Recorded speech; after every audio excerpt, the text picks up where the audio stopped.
All right, hello, ladies and gentlemen. It's been a little while. We're gonna review some normie content. See what's up. So we got a guy called Jimmy Talks. It's pretty new. It's maybe like a year old. He's what is he? He's a working class groiper, middle aged. Not quite middle aged. No, he'd be like below 30, 25 to 30. Yeah, I don't know if he's Catholic, if he really is a traditional Christian or not. I don't know. I'm sure he would say he is, but I don't know how much that actually impacts his worldview that much. But he just kind of talks about like normal chud things. So let's hear it. 6 truth nukes. Let's evaluate each one. We'll score them. What's up, guys? Welcome back to Jimmy Talk. So I'm actually recording this video for a second time. I'm not even going to try to go through this old video and try to re-record it. If you don't know what I'm talking about, it's because YouTube removed the first version I have of this video. The original is in my Rumble. Link is in my Rumble. That sounds weird. Anyways, link is in the description below. But yeah, this video is going to be slightly different. I don't want to get kicked off of YouTube. They really got up my ass. Their AI algorithm is just garbage. It took my last video down. I must have said something that was true. Truth nuke, that's what this video is. So let's get into the first one. Like I said, I have to kind of censor myself. So a certain country in the Middle East that's the size of New Jersey, and it is mainly a desert country, we're going to be calling them the Brazilians. So now, let's talk about real quick the absolute. It's a Sam Hyde reference, by the way. That's because that's what Sam Hyde does to blurb out Jews or Israel, as he says Brazilians. That's his thing. So that's how you know he knows Sam Hyde. That was a little reference there. Hypocrisy and the total control mechanism that runs America today. This is the Brazilians, not the South American ones. Let me just clarify that again. We're taking a page out of Sam Hyde's book. Anyways, if you point out the glaringly obvious disproportionate influence of the Brazilians, like I did in my last video that YouTube took down for pointing out, if you point out their very specific, highly organized demographic that has a large disproportionate influence in our media, in our financial institutions, and especially in the political lobbying like AIPAC that buys and sells out politicians, you are immediately labeled with the worst slurs imaginable, and YouTube takes your videos down as well. You are called a hater. It is hate speech. You're a bigot. You are an anti-Brazilianite. But why exactly is that? Why is it that you can criticize maybe white people, or you can criticize Christians very easily, or you can even mock just the historic American nation all day long? But the moment you... What's funny too is they'll say, oy vey, the Holocaust. The reason is the Holocaust. Okay, but what about Holodomor? What about... I mean, more Christians died in World War II than Jews. So the real tragedy is all the dead Americans and the dead English and the dead French. Not, some Jews here and there. Poor Germany, right? Poor German people. Oy vey, Holocaust. So yeah, there is no good reason. So basically what you have to do is they have to gaslight themselves. Like the normies have to gaslight themselves, and they'll say, no, you can criticize Jews. I saw like a funny joke on Family Guy about Jews. But obviously that's a deflection. That's not what we're talking about. We're talking about criticizing them systemically, like everybody does to white people. We're allowed to call white people colonizers. We're allowed to call them racists and slave owners. But if you make any accusations levied at Jews or of any type, then, well, you're a conspiracy theorist, that's anti-Semitic, that's this and that. So that's more the symmetry breaker, but anyway. Point out who actually holds the levers of power in America. You lose your bank account, you lose your social media accounts, you lose your job. It is nothing more than basic pattern recognition when you notice these things. We are watching our country be systematically hollowed out by Brazilians who hold absolutely zero loyalty to the American people. They view us as an economic zone to be strip mined and our military to be used as a pit bull to go sick their enemies. Now look at the foreign policy. Look at the foreign policy for the last, I don't know, 40 years, 50, maybe even 60 years. Our young men, our young Americans, from probably some flyover states or probably from the South, most likely, the sons of the working class, their parents were just normal people. It's kind of funny though. Is this video is called "Truth Nukes That Normies Won't Understand." He's posting this in the May of 2026. In the May of 2026, it is very popular and very common to hate on Israel. That's very common. Even Democrats are doing that. That's literally something we're seeing from the House in the Democratic House is talking about restraining Israel, forcing them to declare their nuclear program. It's very common. Okay, so like the whole like, oh no, normies won't get it. Okay, no, the normie thing right now is to hate Israel, even if you're left or you're right. Arguably, the left started hating Israel before the right. Obviously, there was Nick Fuentes, but before, like, Nick Fuentes didn't make the right wing hate Israel. There was still a very strong pro-Israel Trump regime in the right wing. Arguably, it started with the left. The left started with the pro-Palestine rallies. The golem, it turned on its master. Pretty much, right? So there's an argument to be made that actually the normie position is actually to hate Israel right now. It's a left-wing phenomenon more than it's a right-wing phenomenon. Yeah, there's the far right, Nick Fuentes, Groyper gang, but it's how much of the right wing do they influence is debatable. They're obviously being suppressed, and they probably control more than you'd think, but there's still a very strong boomer, normie Republican sphere that is pro-Israel. They're evangelical, Charlie Kirk supporters, Trump supporters. Yeah. So it's complicated, but it's very common on the left to criticize Israel for being this evil colonizer state. So this whole like, oh, this is truth nukes that normies won't understand. It's like, okay, bro, look, have you seen Twitter? It's just everyone typing fuck Jews, fuck Israel all day. From every side, the red pill side, the pickup artist side, the Democrats, Republicans. You have Jews running around saying fuck Israel, like Dan Bilzerian. So They have been sent overseas to die in a Brazilian war. It is absolutely pointless. And it does absolutely nothing for the safety or prosperity of the average American. These wars only serve Brazil. You know, we have political action committees that openly boast about primarying true America First candidates if they dare to question the flow of billions of our tax dollars to Brazil, while our own borders are wide open, but theirs are not. Their borders are very secure. They want to flood our towns with third world migrants while building walls in their own Brazilian ethno-state. But if you acknowledge this reality, it's called hate, but it is not hate. It is pattern recognition. Also, to recognize this, that is the absolute bare minimum prerequisite for taking our country back from a hostile ruling class that despises America, the American people. You cannot fix. it is quite funny. We have all these communists who want to talk about the bourgeoisie and we want to talk about class oppression. Yet when you make it like a racial, when you introduce race into this class oppression, oh, that's not okay. You're like, yeah, let's take down the bourgeoisie. I just think all the bourgeoisie are Jewish and they hate white people. Oh, that's not okay. That's not okay. No, that can't be the case. No, that's racist. That's bigoted. Okay.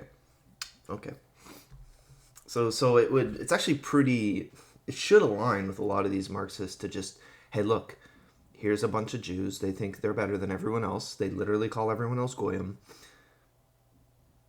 Why don't you just project your bourgeoisie proletariat dialectic onto them? But oh no, we can never do that. It's a problem if you are legally and socially forbidden from naming the people who are causing it. It is time to stop playing these linguistic games. And I tried doing that and YouTube removed the video. So here we are playing linguistic games, but we really have to stop doing that. And I get what I'm doing right now. It's like, well, you're using it right now, this linguistic game. Hear me out, man. I want to get the message out there. But, anyways, you have to unapologetically put American interests first. Okay? Now, the second one, the reality of human biodiversity. This is certain groups of people. You know, a bunch of people go into a. He's just stealing from Nick Fuentes. He's just straight up cut. Because that's what Nick Fuentes says. There's biodiversity in humans.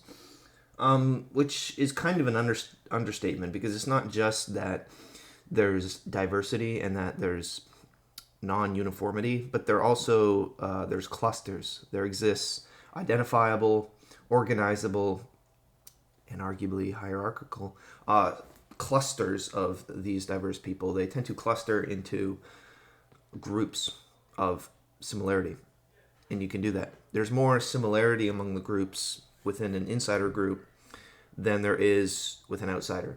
What does that mean? So for example, like as a white person, I'm more similar to other white people than I am to black people. So even though there's diversity between within the clusters, they're still more similar than they are to anybody who's outside the cluster. So I'm more similar to the weirdest of white people, or maybe not that, but I'm more similar to the average white person than I am to even the most like white black person, for example.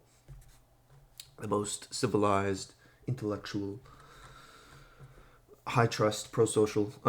So I kind of hear that, and it's good for getting the point across because a lot of these Reddit atheists believe in evolution.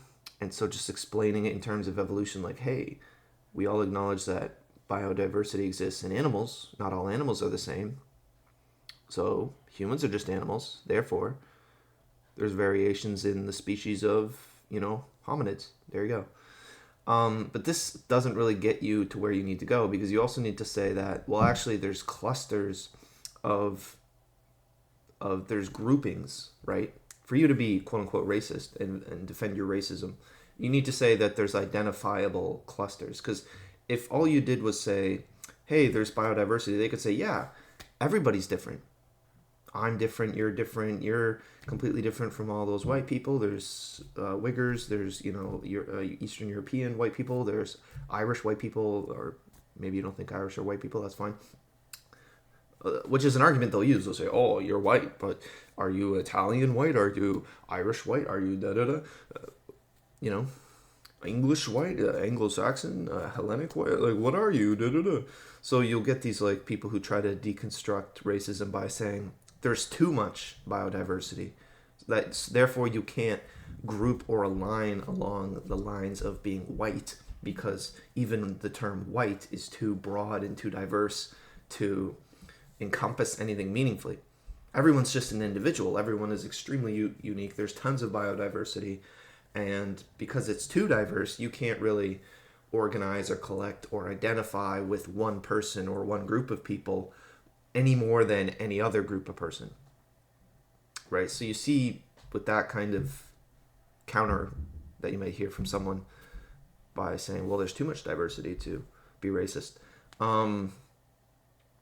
So it doesn't work just to say there's diversity. You also have to say that they cluster, that there's identifiable groups of people, which is actually one of the projects of the Bilderberg, the Kalergi plan type people, right? Is they want to merge everybody, do a bunch of race mixing, so that the identifiable groups, the identifiable different groups like white people, Southern Asian people, black people, they want to eliminate these groups by merging them into kind of this hodgepodge mix, right?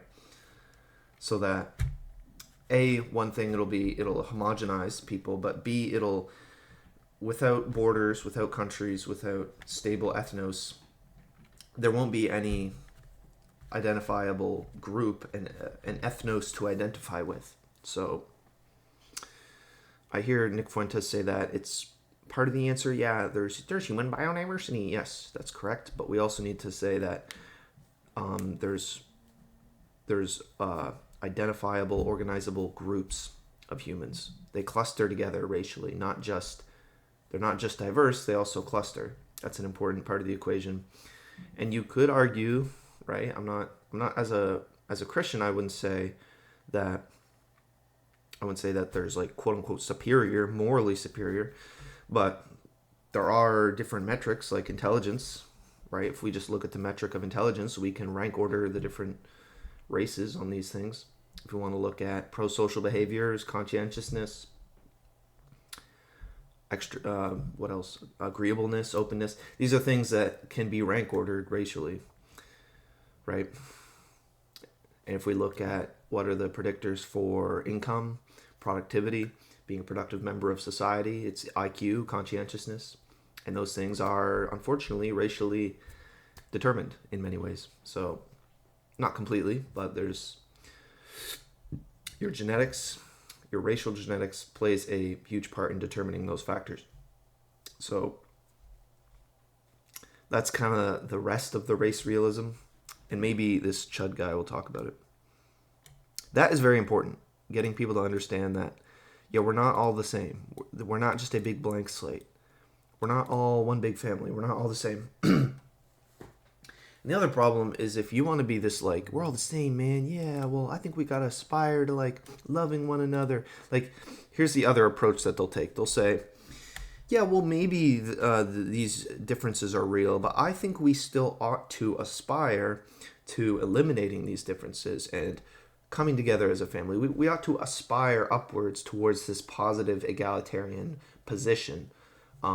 That's what white people do. Is they are high pro-social people, and they don't look at people. They don't reduce people to race. That's a positive white trait, which is a contradiction in of itself, right?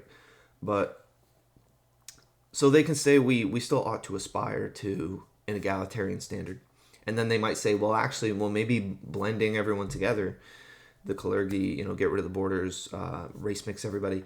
Maybe that is actually just a helpful step towards racial, breaking down racial borders and breaking down racism and helping people identify with one another. Maybe you just need more exposure to other groups for you to realize that we're all the same, and that, if we're not all the same, we can just make everybody all the same by race mixing everybody. So how do we dismantle that? The first problem is that even if you have this egalitarian vision, let's play the game while we talk, because we can do that.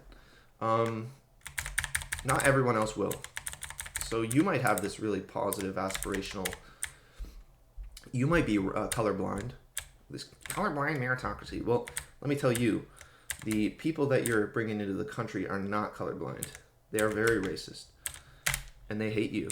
And they're teaching these people that are coming into the country that you are evil white colonizers, that you guys are racist, you guys did slavery, you guys impose your beliefs on everybody, you guys went around and you did the Inquisition, you did the Crusades, and you're evil, and you need to pay for your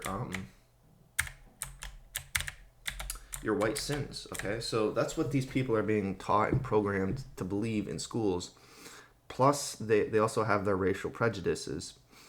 There is an argument to be made that having a lower IQ tend towards more racial prejudice, because if you have a lower IQ, you're just going to go with less abstract things, less conceptual, intellectual things, and you're going to organize around things that are directly in front of you, like people's skin color, like people's personal behavior. It's going to be a lot easier to create a system, a social system around race than, for example, some kind of complex theory like blank slate, tabula rasa type stuff, right? That the intellectual, college-educated white people delude themselves with. It's going to be a lot easier to organize along principles of racial hierarchy. I don't know if that's high enough. Oh gosh.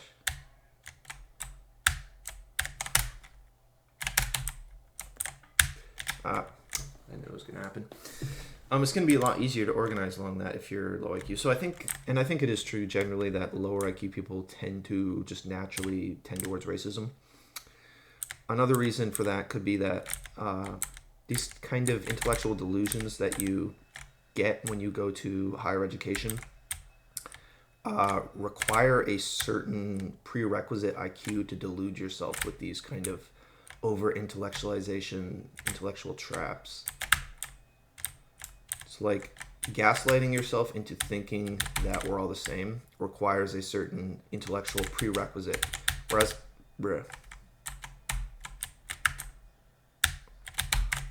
Whereas you don't really need that level of intelligence to just see the truth with your eyes, that there's racial biodiversity. There we go. Now, will that go all the way? Let's find out. No, it will not. Oh my god, this game, bro. So what does that mean? Point being that these lower IQ people you're importing into the country do not share your egalitarian beliefs. They think you're the perpetrators of racism. That's what the education system is teaching them. And they're more inclined to be racist because they have lower IQ. And so they want to simplify everything into racial prejudices. It also gives them an excuse for like why it's a useful scapegoat for all their problems. It's just blame white people. The reason I'm poor and the reason I can't afford to pay rent is because, well, not because I'm a low IQ, black person who doesn't even belong in the country in the first place. No, it's because the evil white man is oppressing me somehow. So everyone wants a scapegoat. Everyone wants an excuse for their poor behavior. And the school system has given white people as the proverbial scapegoat for all of the minorities' problems. So you're looking at a powder keg which is being primed to engage in anti-white violence and racism. So you might have this very positive, aspirational, egalitarian vision for yourself, but you're not maybe paying attention to the fact that all these other people don't feel the same way. And as things get worse, I think people are going to disillusion themselves with this idea. This idea is going away as more brown people flood the country.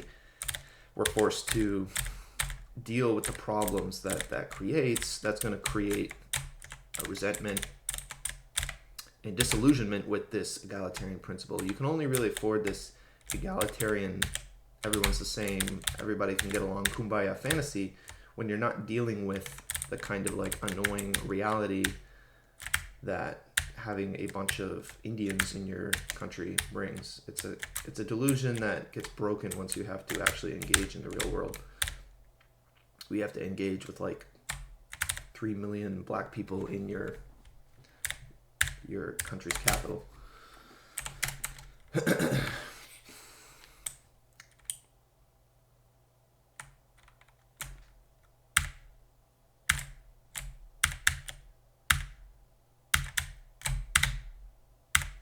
You also have to contest with the fact that if you're going to have this aspirational vision where we're all the same, but it's directly going to contradict reality and how reality works, I'm going to be very curious how you rectify that, right?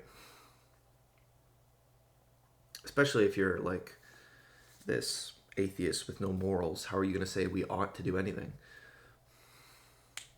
Aren't we just fighting nature? Aren't we just fighting biological reality and lying and deluding ourselves, pretending that there's not biodiversity and stable groupings when there in fact is? Why should we have this aspirational vision of egalitarianism if that doesn't reflect reality? Isn't denying reality going to be dangerous?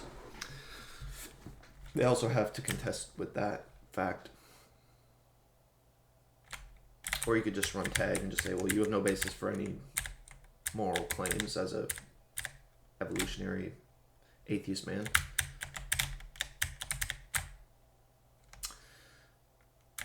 Okay.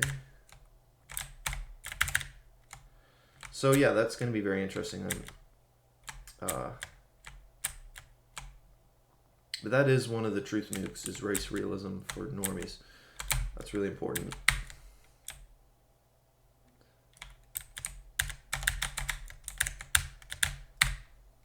And for me, it's not a concern of, it's not like some people are on based and red pilled on race, and they just use it as an excuse to like, okay, bro. And the only way that it does anything for them is it's just a form of like entertainment to make fun of Indians or whatever. Oh my gosh, this guy. For me, it's more a threat. I see the people that come into our country as a threat, because A, they're economically competing with us, but B, they hate us, and they're gonna the system is priming these people that come into our country to hate us, and they're really just they're being very callous, and they're just priming a white genocide. So we talk about ethnic replacement as a type of white genocide, which is true, which is, economically true. You take white people's taxes and money and give it to immigrants for their sanctuary in our country. That is a form of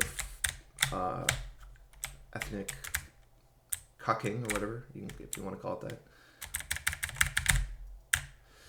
But another thing is you're just priming them to engage in you're psychologically priming them to begin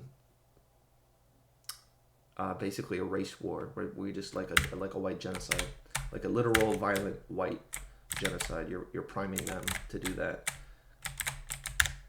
Because if you tell them that we're evil and we did slavery and we are these evil oppressors, then you're basically telling them that they have the justification to do the exact same thing back as a type of revenge. And that's what these people, when they're upset or when they encounter problems, when they need a scapegoat, that's what they're going to do. So I'm just seeing the writing on the wall is you're importing a bunch of people into the country who hate us.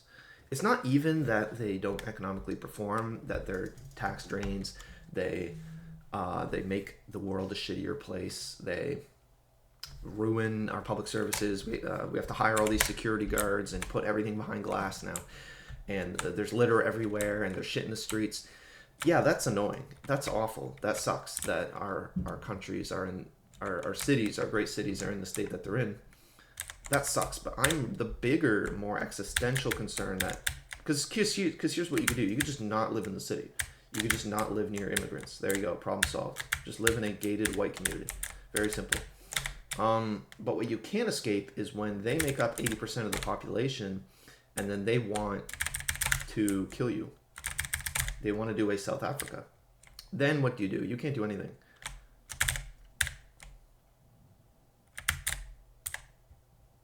That's what I'm worried about. I'm not really worried about... I knew that was coming. I mean, the economics and the quality of life, the state of affairs of our country kind of sucks. But I'm worried about literally being genocided and physically, violently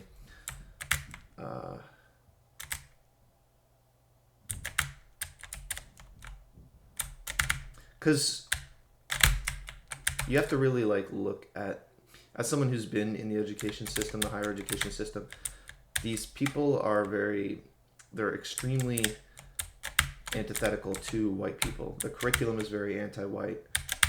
The sentiment, especially by women in particular, is very anti-white. And that needs to be we need to start taking that seriously. And we're not seeing it right now because we are still the majority. We still have a secure grasp of the institutions for now. But what do you think is going to happen when, it becomes an Indian majority school with an Indian majority professor board with a, Arab, and the Arabs are really scary too, because the Arabs, they have the dogma and the praxis of They have a history of violent takeovers. That's the Arab way, is kind of like take over everything violently and replace you and turn it into a Muslim Sharia law system. They actually have a precedent for doing that, and they're good at that, and that's kind of how they operate.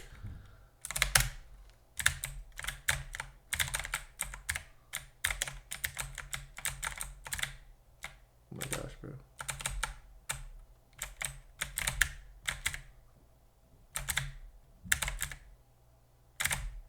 There we go. So yeah, Arabs are very concerning because they will literally turn everything into Sharia law, and they love using force to have their way.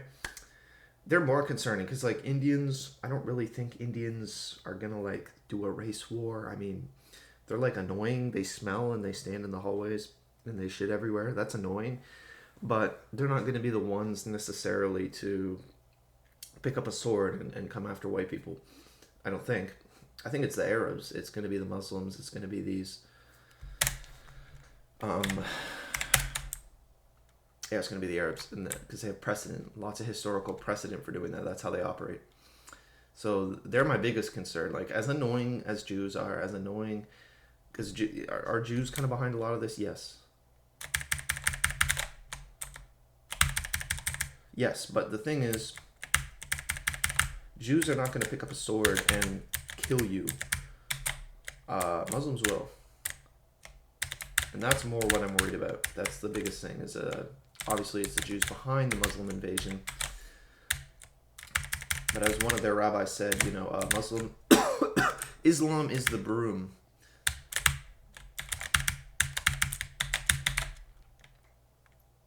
That will sweep away Edom. So they're kind of more my bigger concern, are Muslims, because the unavoidable end game of this this great white replacement theory stuff is Muslims doing a jihad on all the white people with cultural Marxism as their governing ideology. Yeah, a fusion of like Sharia law with cultural Marxism is like the most demonic, terrifying thing I can think of. And it's coming, and I think people are not primed, they're not waking up like to the fact that this is going to happen. Even the racism you see online is really not, it doesn't carry a sense of urgency. It's kind of like, haha, stupid brown people, stupid Indians, they smell.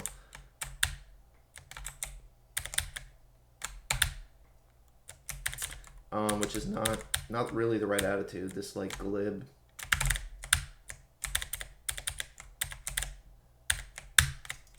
the glibness is not helpful, because if the racism we have is this like out of glibness, out of glee and like contempt and mocking, then that's just gonna prime them to be even more violent against us when they eventually do become the ethnic majority.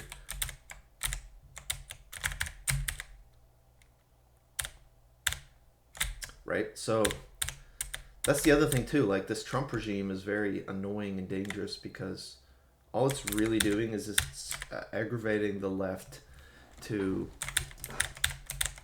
do more extreme violent things against us. So Trump is like the worst of both worlds. He aggravates the left and he gets nothing done.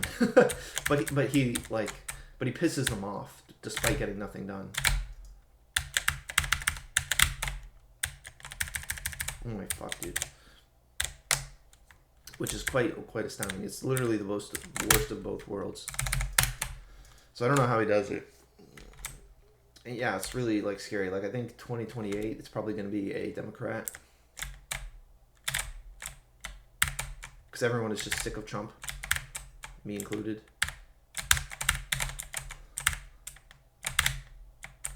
And they're going to elect a Democrat, and it's going to be the worst Democrat you've ever seen. It's going to be a straight up Marxist.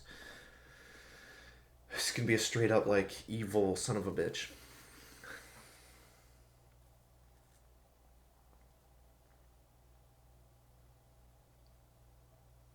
Like, yeah, I think we're heading for a revolution, but the revolution is not going to be disaffected young white men. The revolution is going to be 300 million Indians and Arabs doing jihads, genociding white people, while our own police enable it and then crack down on the white people who resist. It's going to be like that. It's going to be the institutions gaslighting everybody, lying to you, while the brown people run around literally killing people. And that's what we have to worry about.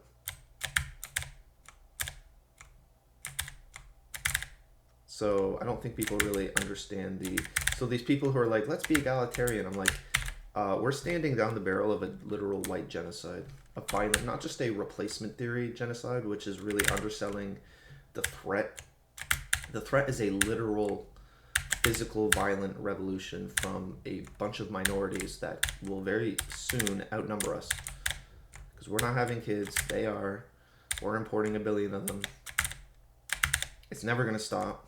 They're never going to stop importing them. Get that through your head. There is no way to stop the immigration train. If the immigration train stops, that's how you'll know the Jews have been defeated. The immigration train won't stop until Jewish power, money, and influence has evaporated from the country, which will literally be never. If that happened, we would literally, we wouldn't have the end times. Straight up. Straight up, we would not be able to have the end times without mass immigration from the Jews. Stupid fucking mice. They're too low to hit with the blaster.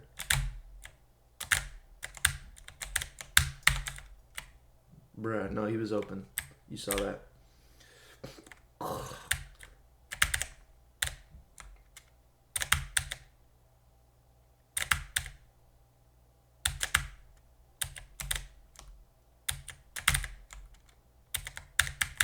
And I don't think they care that you're like an ally. That's something else people really are dumb and they don't seem to understand. They do not care that you're an ally, bro. They do not care. You can bend over backwards. No, I like black people, man. Be a little cock all you want. They do not care. They will kill you either way. In fact, you'll probably be the first one they get, because you're going to be in the major cities. You're going to be in the institutions where all this... where the racial tension is highest. The brown people are not going to wander out to the countryside to, they're not going to bother going out to the countryside. They're going to tear through the cities and tear through the institutions first. This nigga, fuck off. This guy, bro, go away.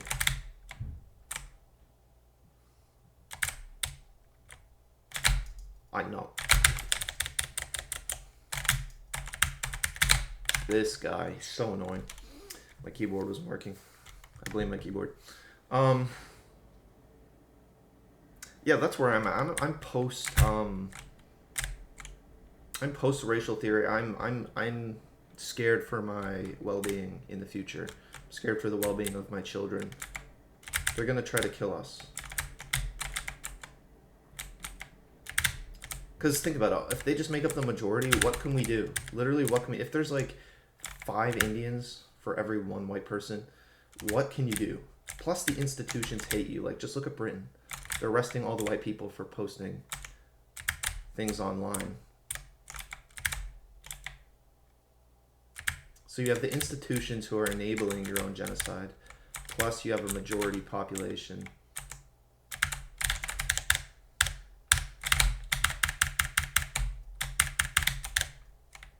There's kind of nothing you can do at that point. Like, once you have... Literally, what can you do? Especially if they outnumber you, then they can just either physically overpower you and kill you because there's 10 of them, and they can outvote you. It's literally game over for society once you just import like 100 Indians. White people are literally... And they're going to come after them too, because it's just going to be South Africa, except in America. It's going to be brutal and very demonic. And yeah, so my current solution right now is take advantage of the system as much as you can while it's still standing. Make as much money as you can and buy assets. Buy assets. Buy things. Own land. Own a nice set of guns. Wait, I forgot. Buy as much assets as you can while the economic system still stands. Wait, did it change the color of this?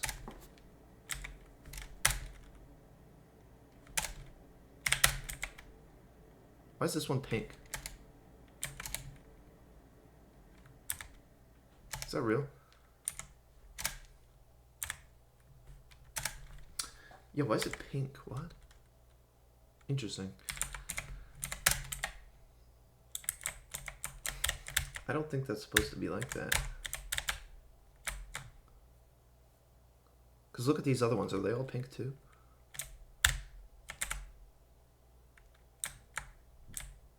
Am I crazy? They're kind of like telling you what power-up you should use. I swear they're not usually pink though. Am I Mandela affecting myself?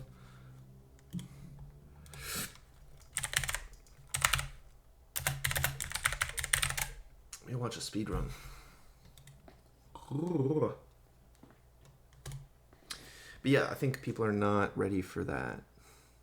And it's going to be very not fun.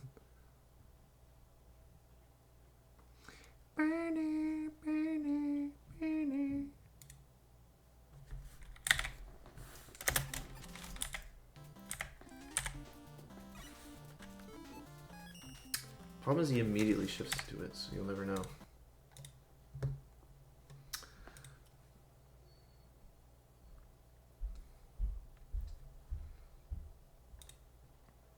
Yeah, I 100% predict a racial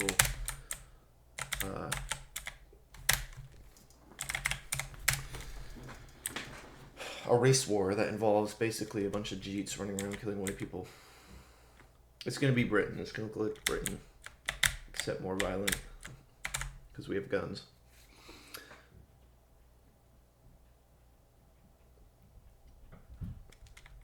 So it's kind of like, okay, if that's the case, what do you do? Ooh, it's pretty close. What do you do? Get out of the cities, because all hell is going to break loose in the cities. Get a rural piece of land. Literally get physical distance between yourself and the mob. The palace on the hill strategy is real. It's what King Louis, the French palace, did. Have your palace up on the hill. Gated community. Because you know what will unironically stop them is distance. The Indians are not going to travel out to the countryside to find you. They're not going to be like, all right, let's go get him. He's the white supremacist. Go get him.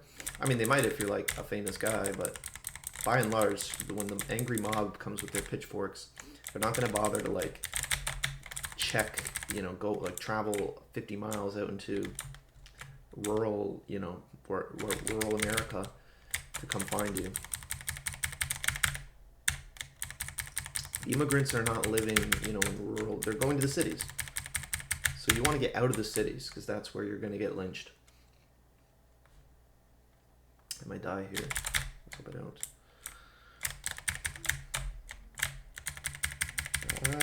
Oh, took no damage. This. Oh, I might die here. You bitch.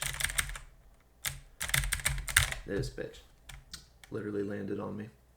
So annoying. But yeah, so my current strategy is literally extract as much from the economic system as you can before it begins collapsing, because it already is kind of collapsing, but you can still, for a little bit, kind of.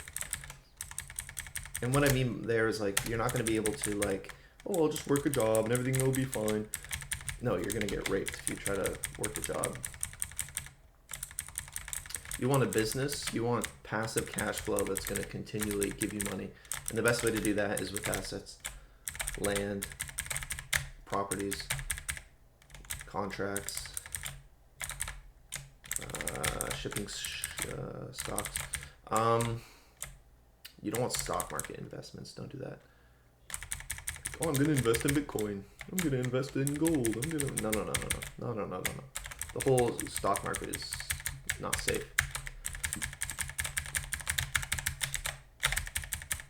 You die, big fucker. Don't trust the stock market. It's Jewish mathematician magic. It's not real. So if you think you're going to invest in the stock market, don't do that. It's not for you, bro. It's not for white folk. That's mathematical magic. It's gambling. It's not for you. So don't do that. I would instead just buy things.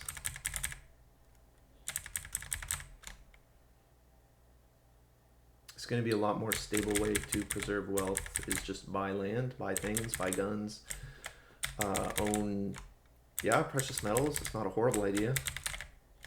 I wouldn't put anything in a storage locker, though. If I were you, I'd rather keep it. Or if you're going to put it in a storage locker, do it somewhere, again, away from people. You got to start thinking about things as, like, low trust. You got to think, like, literally lock and key is the only way, and physical distance away from somebody is the only way to keep something safe. What, you're going to trust the storage system to, or the storage locker to, like, do its job?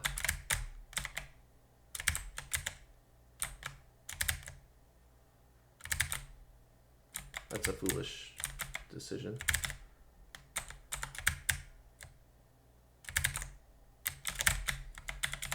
Don't do that.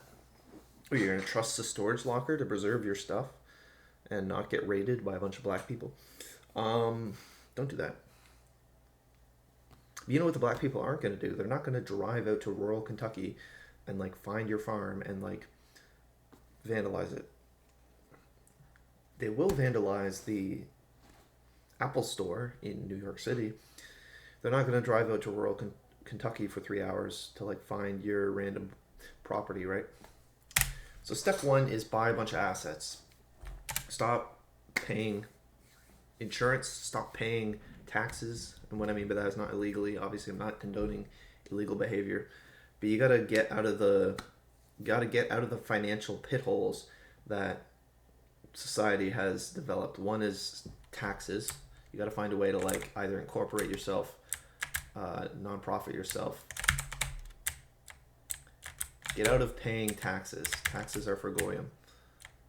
You're just literally enabling America to give more money to Israel if you pay taxes. Just so you actually have a moral imperative to stop paying taxes without breaking the law.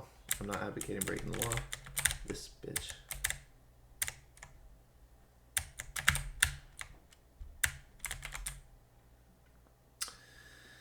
Taxes is one way you can do that is spreading out your income so that it's not all from one source. It's a lot harder to this pit of lions or tigers, I guess. One way you can do that is diversify your income. Ooh, that works somehow.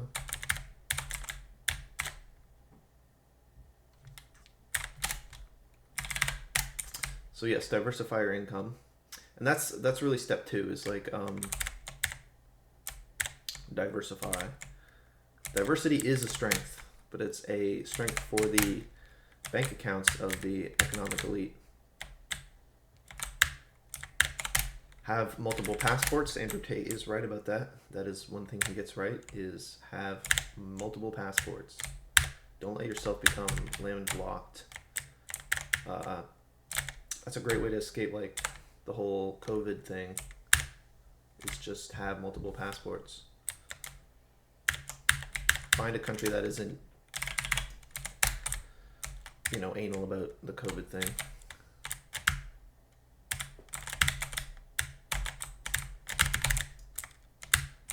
And then just go there. Do business in countries that will let you do business. If there's a breakdown, go to a country that isn't breaking down. So you wanna diversify, spread out, live in multiple countries. That was close.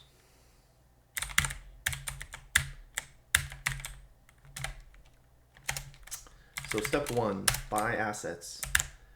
Step two, stop spending money or losing money in the ways that Goyim do. So stop with stupid expenses, stop paying taxes, stop paying insurance.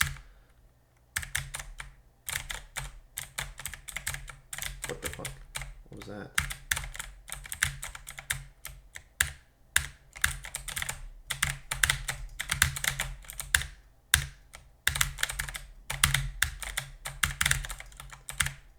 Load. Not even close. Yeah, stop paying insurance. Stop paying interest. Like, why do you don't need a giant pickup truck. Stop wasting a bunch of money on a stupid car. Oh man, I got the new car. Like, all these stupid Gen Z men investing in cars. You're an idiot. It's like, it literally depreciates about 20% as soon as you take it off the lot. You're an idiot. Total Goyim move. Invest money in a car. What a retard. In an ideal world, we'd all drive Honda Fits.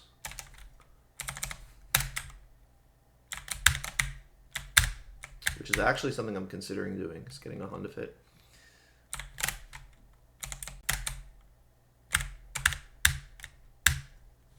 You fucker.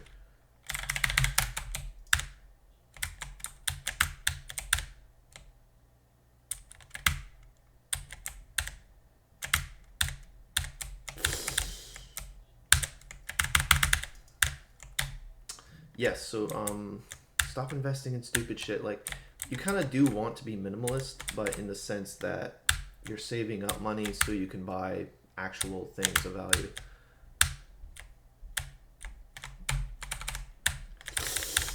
That was close.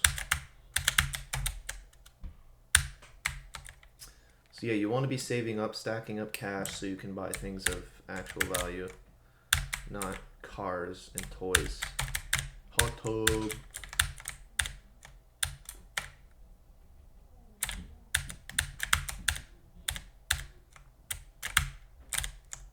Stupid fucking thing. Because yeah, we gotta get a little smarter than that.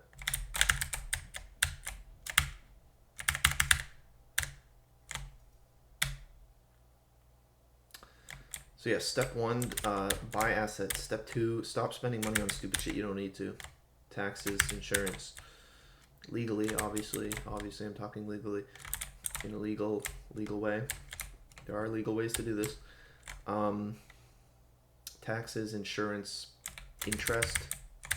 Interest is literally just lost money. You don't want to have any interest on your name. This stupid power stone does literally nothing. Bruh. This thing sucks, bro. It does nothing. Oh my gosh, bro.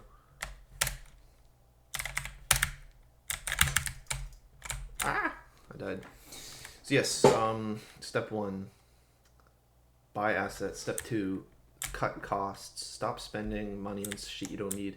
Don't buy an oversized car. Stop eating out. Don't have any addictions. Even rent is gay. If you can find a way to avoid paying rent, that's my current project. Is stop paying rent, because rent is gay. Like, honestly, living with your parents is Chad. If you can do that, do that.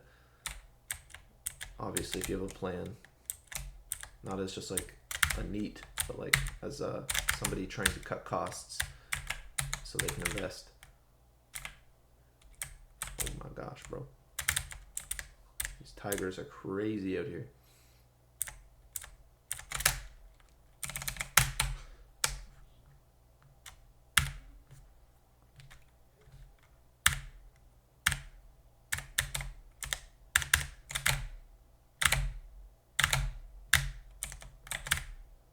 Bruh.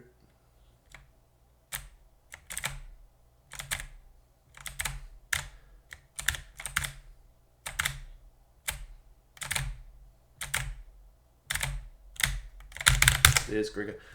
Okay, what is the item for this? I actually don't know.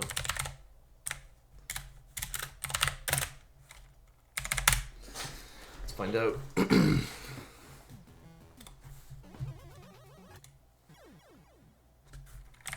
glue today.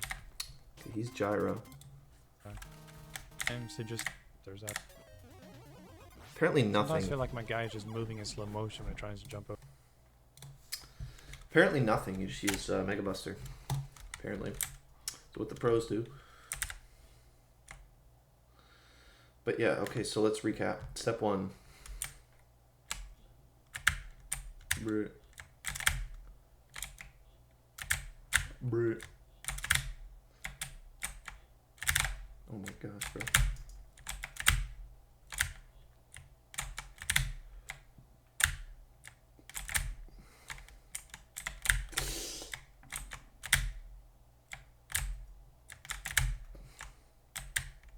Now, Crystal Eye will just go straight through that, which is nice.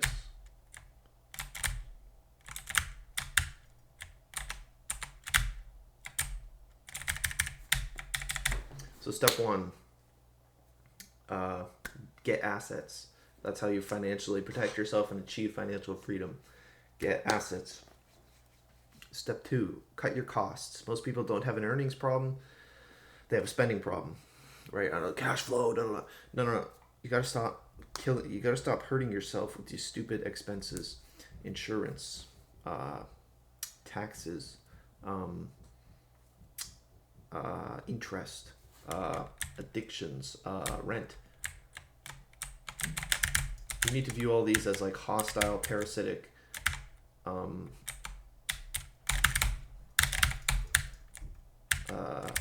inference or impositions on your financial well-being as hostile entities.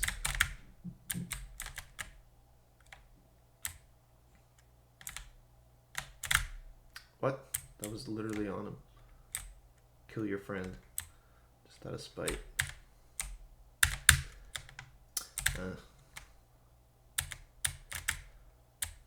Step three, I would say, is diversify your holdings. You don't want to be stuck to one place. So I would say geopolitically diversify. Yeah, let's be clear exactly what we mean. We don't mean diversify in terms of like own a bunch of different stocks. No. We mean diversify in the sense of like don't be trapped to one location. But don't be stuck to one location. Have multiple passports. Own stuff in different places. Don't be stuck in America. America is nice, but you don't want to be stuck there.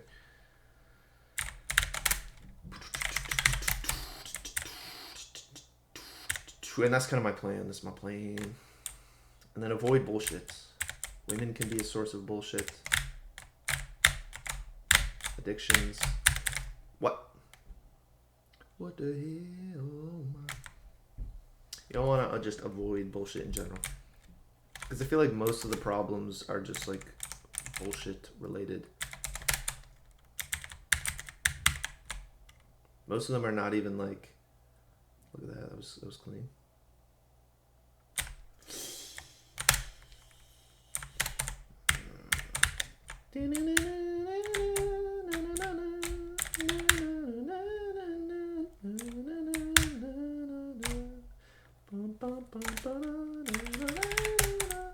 I'll do the music for you.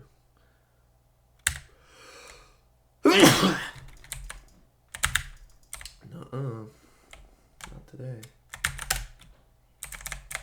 Charge kick is actually really useful. Boom. Wait, that didn't kill him. Weird. Ooh. Not today. Not today.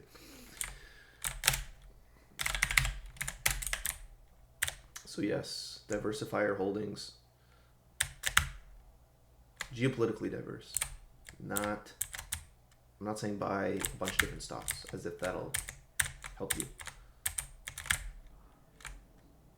I also don't really think like, just invest in Amazon because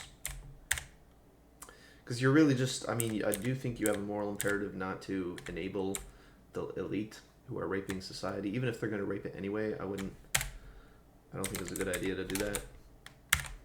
So the whole like, I'll just join you, butt. Oh, it freezes your...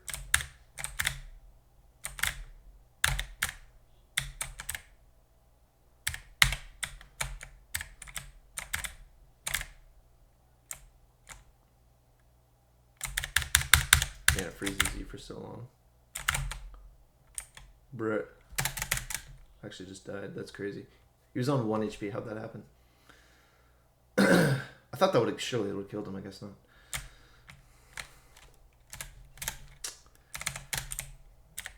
So that's kind of what I'm thinking, because I'm predicting a lot of violence and a lot of unfortunate happenings. This asshole, bro. He just walks right up to you. Bruh. This asshole, bro.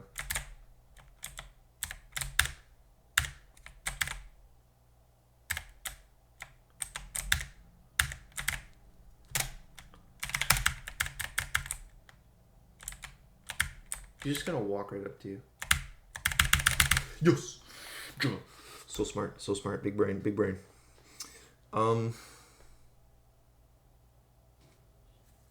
Yeah, because you got to think about it like society right now is a ticking time bomb.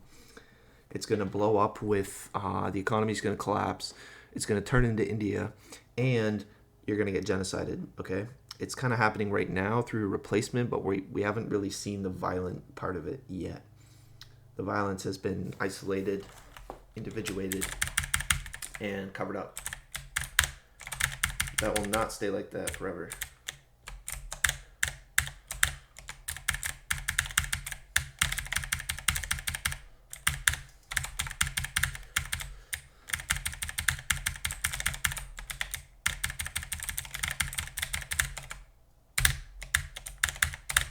So yeah, get ready, basically. Get ready for a lot of violence, the economy to collapse. We're kind of in the state you can still make money. But what you can't do is you can't like just work a job and be like, I'm going to be an engineer. That's not going to work because first of all,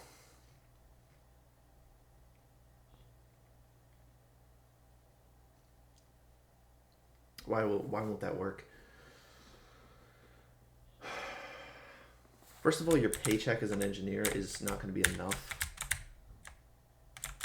You can't just be an engineer.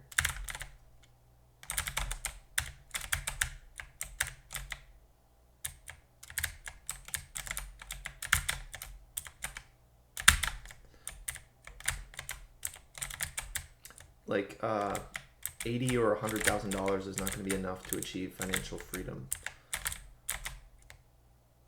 I mean, it can get you a degree of financial freedom. But a paycheck in a job is not going to be the way to get it financially free.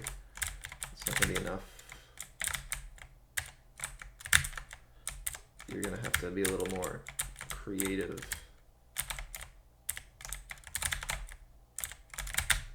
This guy, bro. There we go. You're going to have to be a little more creative. So, yeah, you need more cash than just a job. Second problem is, like, as your job becomes more hostile, it's going to, like, slowly burn you out and torture you. The other thing is, like, if you're just a guy working a job for, like, Google, you're participating in a evil demonic system, and that has its spiritual, moral consequences. Thirdly, you're getting replaced by migrants. So even if you're good at your job, they'll eventually just try to replace you with a migrant, even if they're not as good. So you think like, oh, I'll just be good at my job. No, that's not how that works.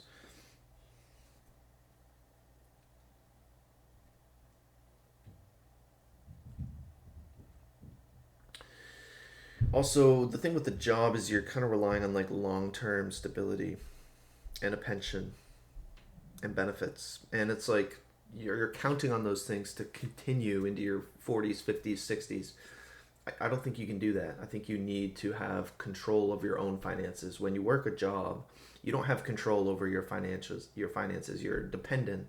You're in an eternal state of dependency on your employer, and that can come with some very devastating consequences.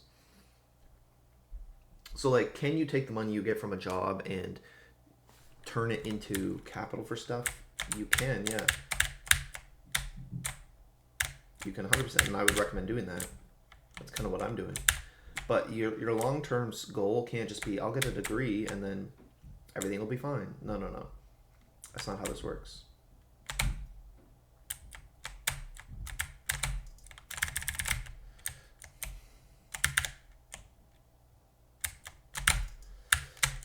You don't just get a degree and then work a job and then have a pension and then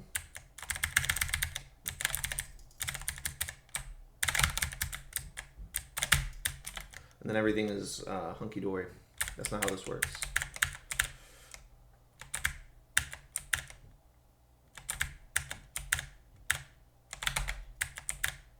Because the system is going to collapse. So you can't just rely on like, oh, I'm just going to have a pension and I'll always have a job because I'm employable. Because first of all, the money you're making is less every year. Being pursued.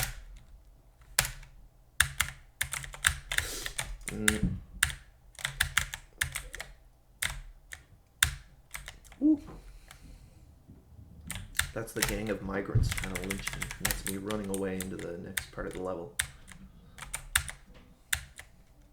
Oh my, thank you actually, that spike saved my life. W spike.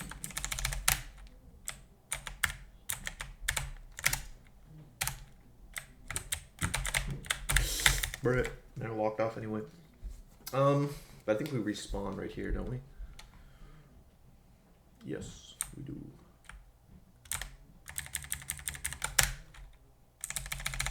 Wait a minute. Pog.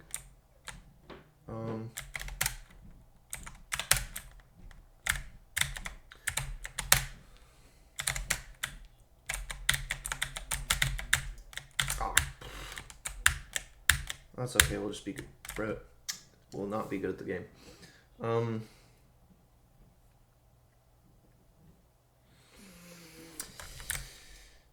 Yeah, so I think you gotta look at society as like a ticking time bomb. Another attempt. A redemption arc. And you gotta like get as much as you can from it while it still lets you make money. Before, you know, you're just, before they just lynch you for being white.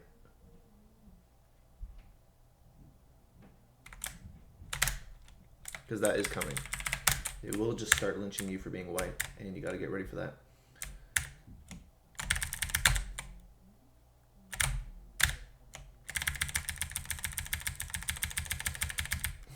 And so, like, I'm just gonna work a engineering job, and everything will be fine. No, no, no, no, no. No, it will not. The other thing is, like, a lot of these jobs force you to be somewhere. So they tie you to, like, a city, and they can force you to relocate. So they can like drag you back into hell, which you don't want. You don't want to be dragged back into the urban city hellscape.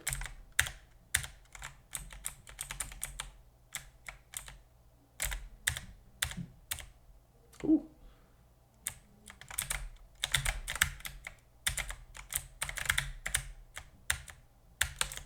You don't want to be, yeah, dragged.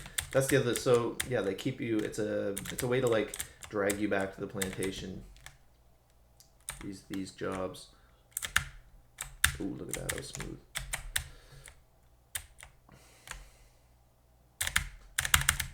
Why'd they delay that time? That was weird. I guess they recognize me at different times for whatever reason.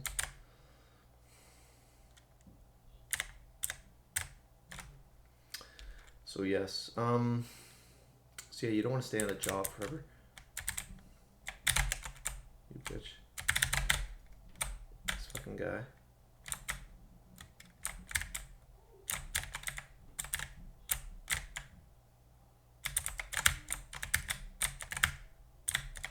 Bro, I'm getting like slaughtered out here.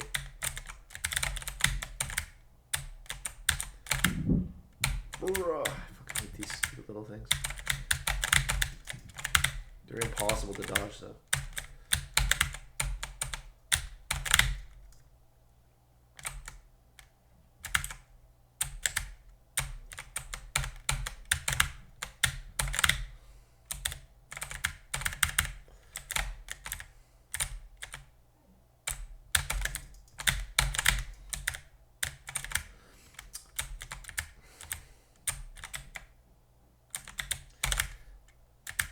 Yeah, which maybe that's a bit paranoid. I don't really think so, though. I think it's just historically grounded. I think we've lived in a long period of semi-prosperity and peace, and everything right now is pointing to that kind of collapsing. I think that's a valid read. Violence is the norm, and we should not mistake ourselves. Oh, nice. You can get food in.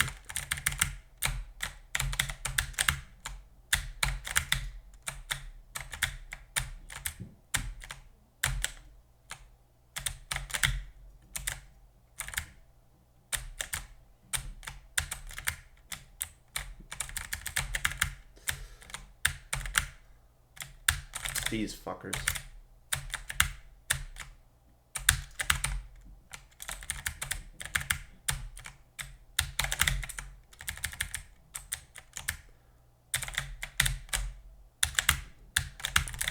Bruh.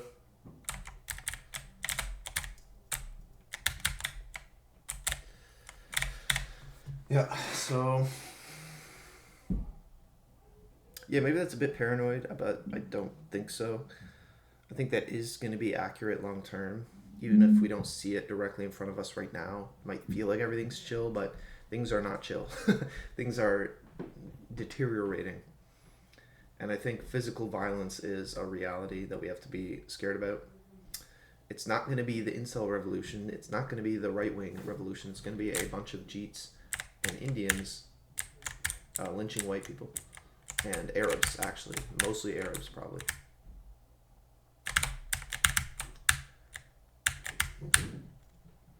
Wow, okay. So that spike is, like, just brutal. That's insane. But yes, so we kind of went off track and just yapped for a bit, but I've been thinking about that. And then, yeah, like eventually the plan is have a diversity of income sources so that if any one of them goes, you're not screwed over. Have passive income from holdings, from land, from rent, from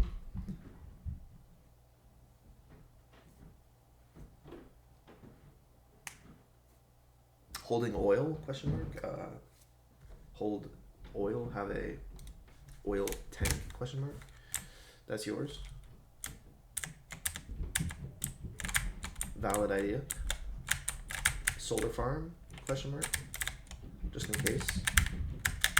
I don't think it'll ever reach that point, but I mean it might. Never say never.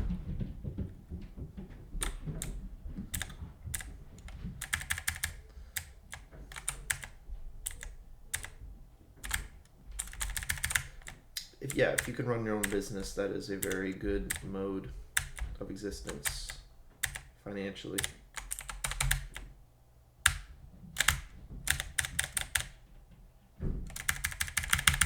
Dude, the fucking lag is so annoying. There's like 30 entities on screen.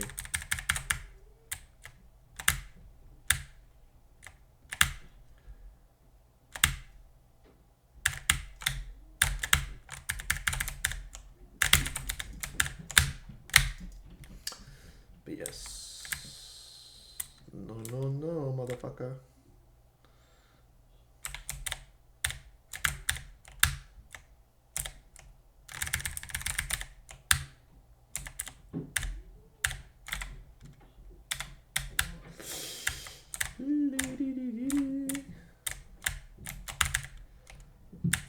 Yeah, and you have to kind of view the institutions as like very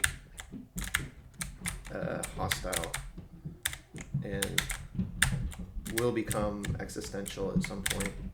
You're going to be basically a persecuted Jew in your own country very soon. And so you gotta kind of think like they do, which is like, dude, what? This fucking thing won't die. Holy fuck.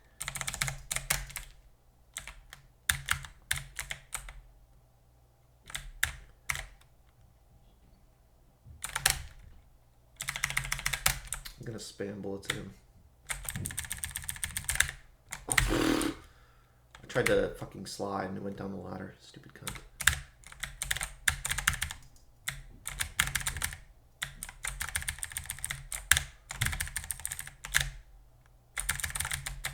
So annoying.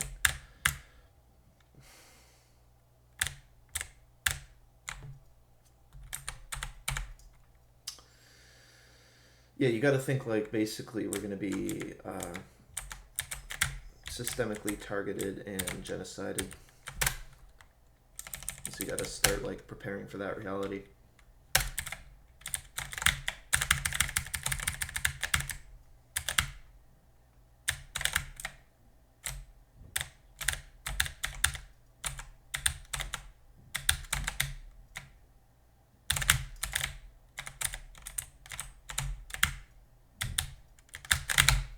You bitch.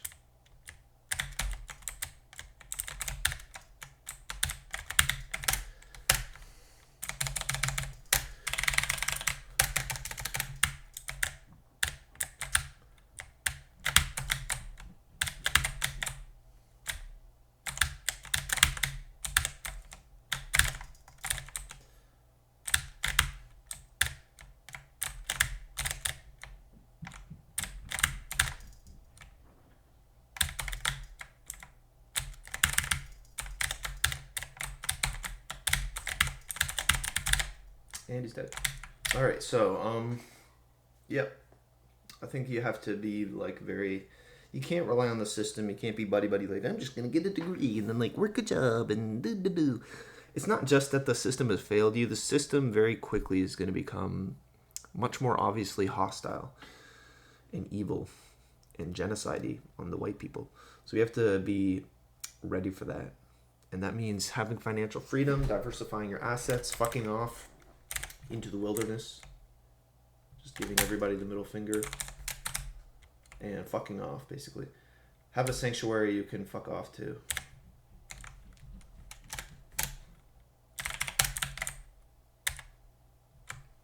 That's kind of what that means.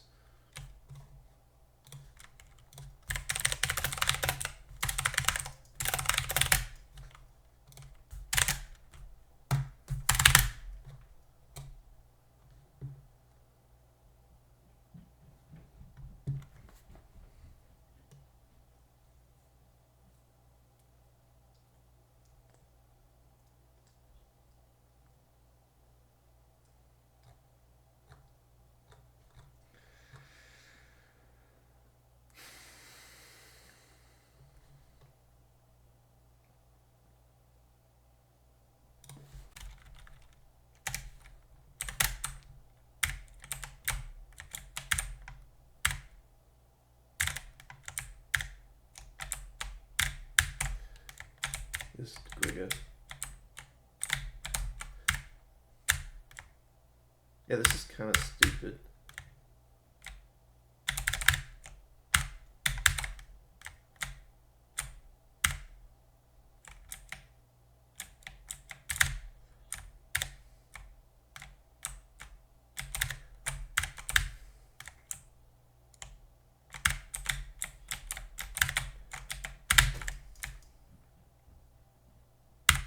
There you go. Yeah, okay, so that's really dumb.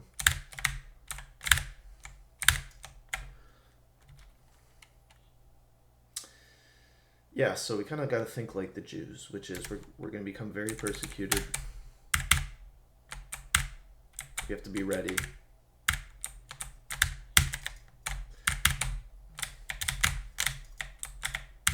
What? We have to become financially free, have somewhere we can fuck off to, have your own type of Israel, which is going to be your home out in wherever. Have multiple homes, why not? Rent them out, Airbnb them.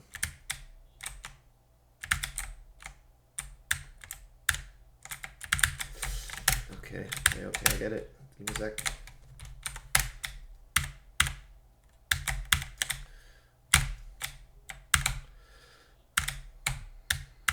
There we go.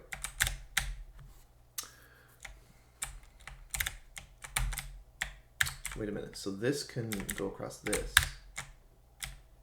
but this can't go across this. Why not? What's the difference? Oh, I guess the ladder is the type of platform up there, but not there. Okay, weird.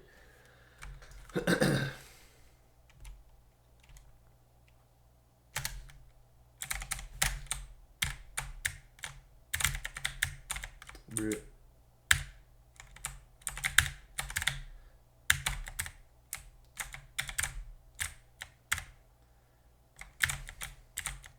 So that's kind of my goal. That's where I am right now. And it's like, I have friends who just don't really, they don't seem to have a sense of urgency. They seem to be like, yeah, I'll just get a job and have a pension. Everything will be fine. And you don't want to appear like a schizo and like crash out and be like, no, actually you're going to die. They're going to come and kill you. But, well, I'll be ready. I'll be ready. You don't want to sound like a Y2K person either. You're like, oh, I'm stocking up on water. Like,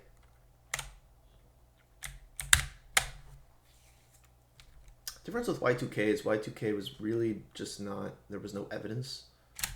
There's no real basis for thinking the world was going to end. But we do have a strong basis to believe that, a strong precedent of anti-white persecution, replacement.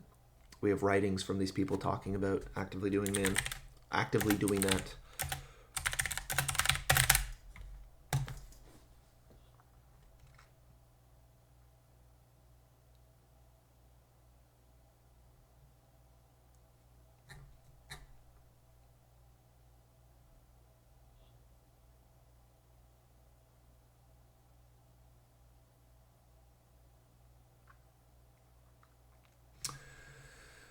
Water wave, interesting.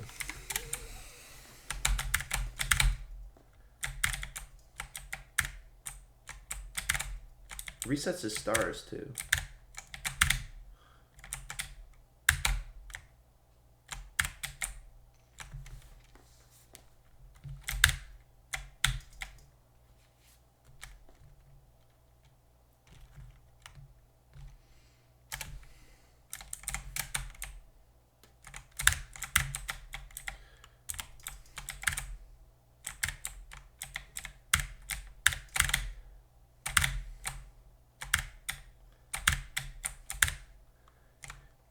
Landed on my poop nugget.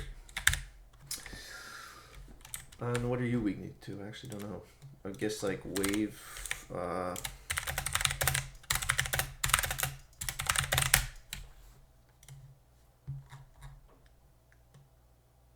Charge cake, yeah, okay. Which makes sense.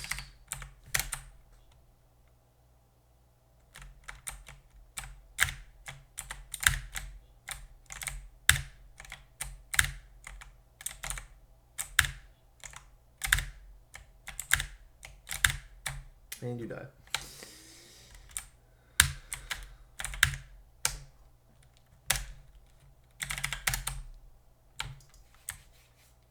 Oh yes, Magnet Man. Now if he made it just a little bit bigger, he would have just absolutely destroyed me with zero chance of me retaliating. But for whatever reason, he chose to make it only this big. He would have literally won the entire game if he had just made it slightly bigger. He would have never had to do anything else. No palace needed, no proto-man, no robots.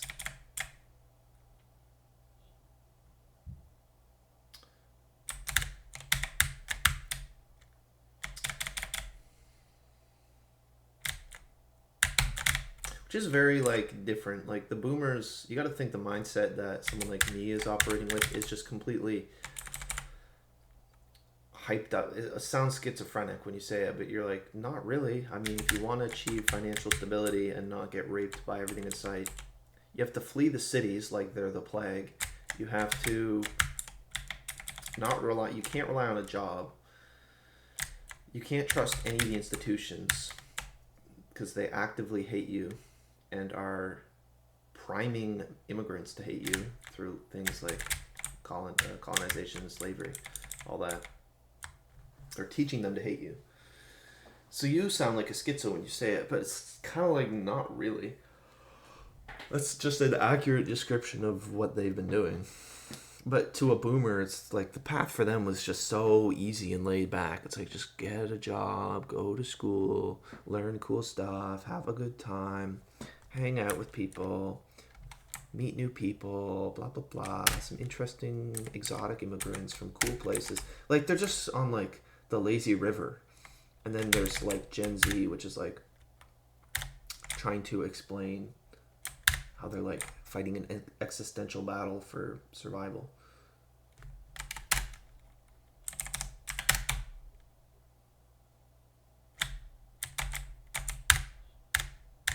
Thought I could jump over him, but no.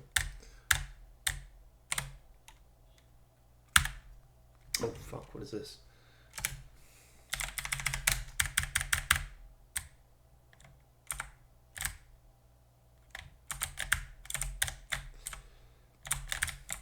Oh gosh, what?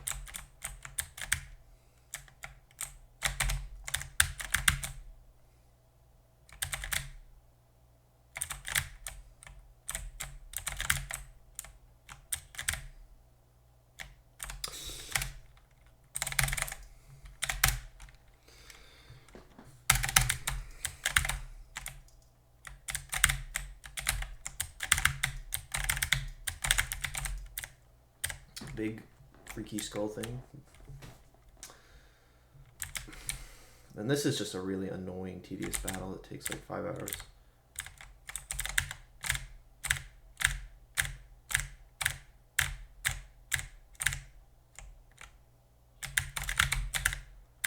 It just takes so long.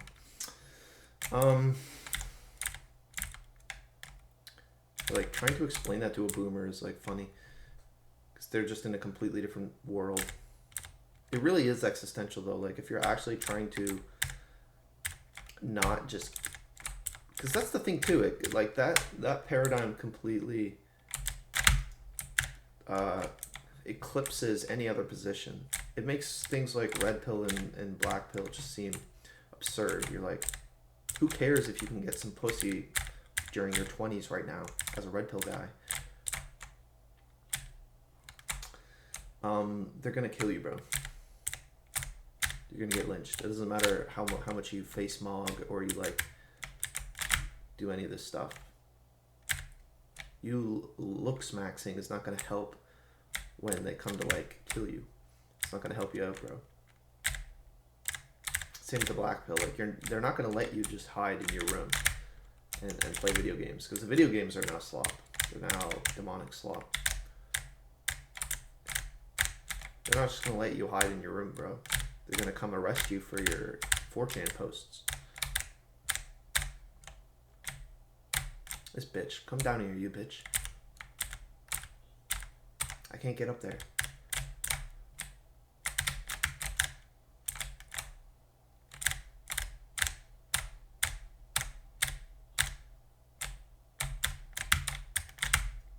This little bitch.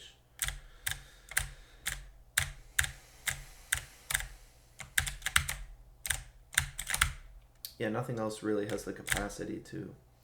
Everything else just becomes kind of irrelevant when you're like, oh, we're gonna get lynched by Arabs and brown people. Like, let's say that doesn't happen. It's just gonna slowly, just everything will become shit.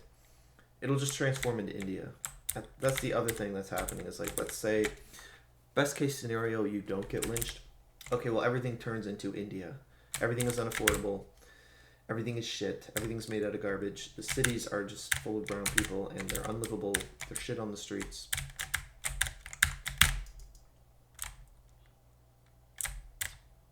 It's still just a major shithole.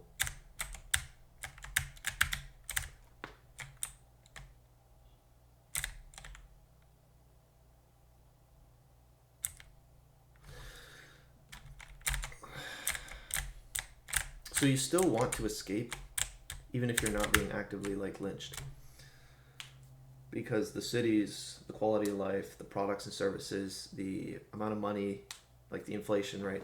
What your money can buy, the stability of your job, your pension, the high trust, all of that's deteriorating and going away anyway, even if you don't get openly lynched. So it's still on you to escape this system.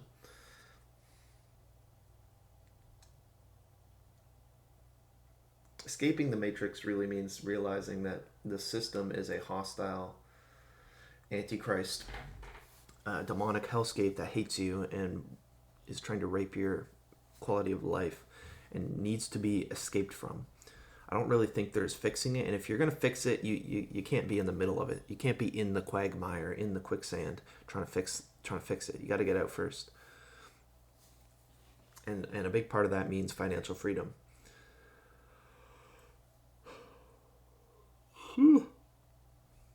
Big part of that is leaving. I repeat the game, guys. Big part of that means leaving. Which what I would recommend. So we kind of got detracted from Bro's video because it was about human biodiversity. Let's just skip and look through all of them. Fitness is a moral priority. Yeah, I mean, I kind of agree. It's important to be in shape. Yeah, be fit. I don't know, is that really a red pill? Oh my gosh, it's important to be in shape. That's pretty normy. Biological reality as in like what? Biological reality. Now, what do I mean by biological reality? Yeah, exactly. I know that sounds a little bit weird. I wrote this out on a piece of paper. Sometimes I need to work on the way I speak. 100%. Like number 4, biological reality. It just sounds weird. Exactly. But yeah, anyways, this entire agenda being pushed on us right now, specifically what I'm talking about regarding gender, is not just wrong. I actually think it's entirely demonic. Men and women are not the same. They complement each other. They're different for a reason. They both... So he's just like anti-trans, okay. Egalitarianism. Democracy, okay. So, okay. Yeah, I mean, I agree. I'm not pro-egalitarianism. I'm not pro-democracy. Yep. Okay. So none of this was really truth nukes. It's kind of just like normie. Did you know not everybody is the same? Did you know people are too stupid to vote? Holy shit. Holy shit. Holy shit. People are dumb and they make bad decisions when they vote. And maybe they shouldn't be allowed to vote. Holy shit. Truth nuke. The real truth nuke is that society is an antichrist demonic system that wants to rape you. They've decided that white people are evil. That's mostly a Jewish thing. But they also hate Christianity, which is a demonic Jewish thing. Not just a Jewish thing, it's also a demonic thing. It's an Arab thing, it's an everyone thing. So, you're basically in a ticking time bomb. You're in a room filling up with water, and the water is Indians. And so you got to get out before the place drowns you in Indians. You got to find the escape. You got to find the escape hatch to the puzzle room that's slowly filling up with Indians. And if you don't, then you die. That's the reality. Is there's going to be a lot of dead people. There's going to be a lot of non-existent white people. We are staring down the barrel of the extinction of white people. 100%. We are living through it right now. We are just watching the tail end of the white ethnos. We're watching all these white boomers slowly die without any kids, not getting married anymore, not having children anymore. People have one kid. They have 1 to 2 kids. That's if they get married. Those kids aren't going to get married and have kids. So we are literally, and everyone's old. All the boomers are old. Everyone's over the age of 70. And they're all whacked out on meds, and they're useless, and Social Security is not, it's not viable. It's not fungible. So, it's not hard to see that we're kind of going to see a society that does not have white people around anymore. It's going to be white people are going to become a remnant of the past. They're going to be a reminder of what used to be. Oh yeah, look, a white neighborhood. Oh yeah, okay. Remember when America was majority white and a bunch of white people everywhere doing white people things? No, I don't, because I'm a 20-year-old mystery mutt Arab, you know, half Arab, half Asian, you know, mutt.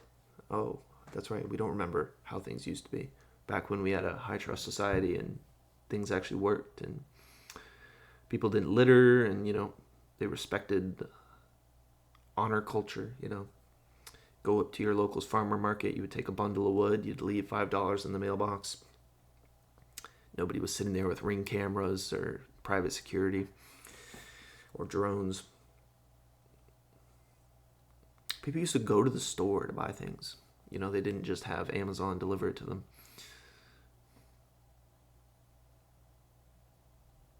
Yeah. That's what we're staring down, folks. So I think you need to get real. And you got to look at, like, politics as, like, it's too much, too little, too late to wanna dance. I wanna dance. I wanna live forever. It's too little, too late. That's politics. Too much, too little.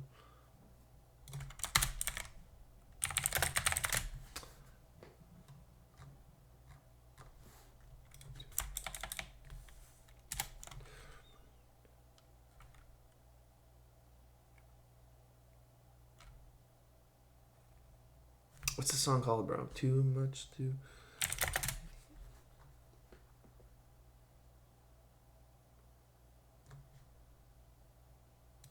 Can't be this.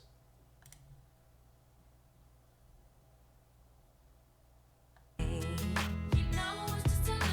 let me order problem, but don't come asking. No, it's this guy. It's not this. Can't remember what it was called, the name of that song. But the point being, the whole political project, it's kind of... I personally think it's already over. I don't think it's recoverable. And I think especially immigration is extremely uncoverable, because once a person is in the country, the amount of money it takes to get them out of the country is really not worth it. And there's really no incentive for anybody to do that politically. There's no incentive for a sitting president, to run around, spend a bunch of money to get rid of laborers and people that are in the country. It's politically unpopular. It's economically expensive. It actually hurts the lobbyist groups because they like having people there to do the low income, to keep labor costs low. So nobody wants... There's no incentive to do it, really. On a financial level, there's no incentive to do it. So, yeah, white people want it, but there's no reason for it to actually get done. And then once you have a majority, like, brown people, then it's like, then you can't win an election. And then it's really game over, because you have so many brown people in your country that they can just take the country over through the democratic process. Then you're really just cooked. There's nothing you can do. So that's kind of the time. That's the soft lock. That's the political soft lock you're staring down. So you would have to fix everything before that. And it's like, are we really going to get rid of everything? Are we really going to turn everything around by that time? The other problem is, like, people just aren't having kids. So, like, you can be a base trad right-wing guy and, oh, I like Nick Fuentes, but if you're not having kids and, like, projecting a future, if you're not, like, creating alternative family structures and generating new children and really generating money to actually have influence, it doesn't matter how based and trad you are, because you're going to die. There's not enough of you.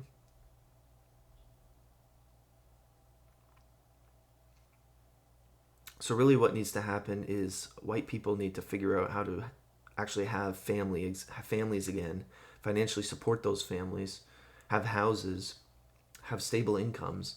It's like the amount of problems that would need to be fixed to actually avoid the collapse is too much. It's too much. We would basically have to reinvent society. We'd have to rediscover an entire way of life that's been gone, completely gone. And that's just not going to happen, I don't think. I don't think that's going to happen.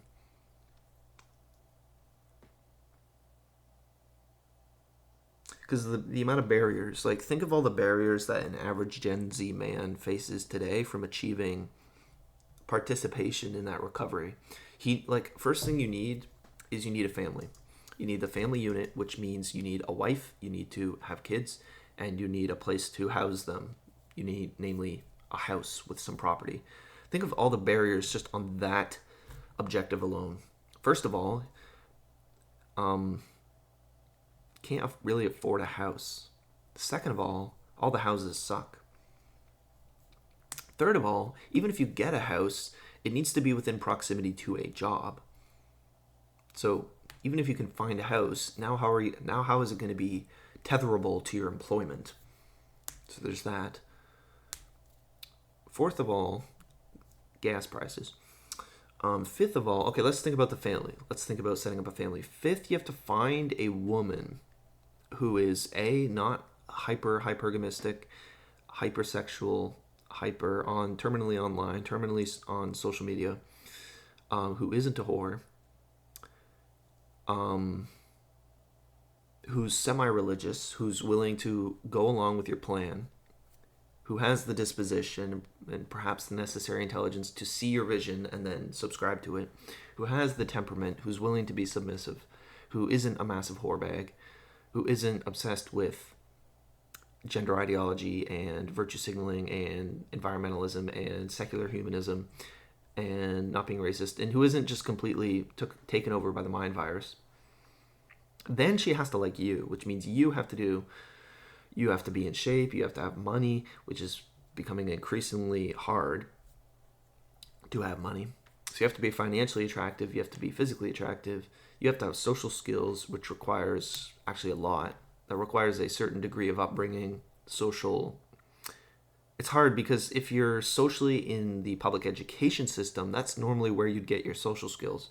But the public education system is so toxic in terms of the formation of well-adjusted adults who can start a family and do things well and learn and be non-addicted, substance-addicted, non-whorish, moral, decent, upstanding people, that it's really better just to it's not worth it. It's not worth the social skills. Just go get them somewhere else. So then you have to have basically a guy who has social skills but isn't just subjected to peer pressure to become a total degenerate.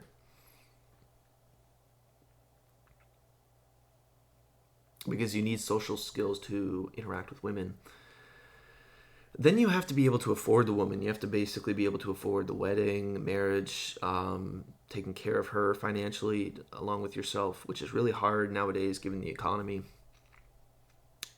Then you have to hope that your fertility is fine, that her fertility is fine, that the COVID vaccine didn't ruin everything, that all the food and shit we eat hasn't ruined either of your hormones and your fertility as a whole. Neither of you are on substances, chemicals, prescriptions that can fuck that all up.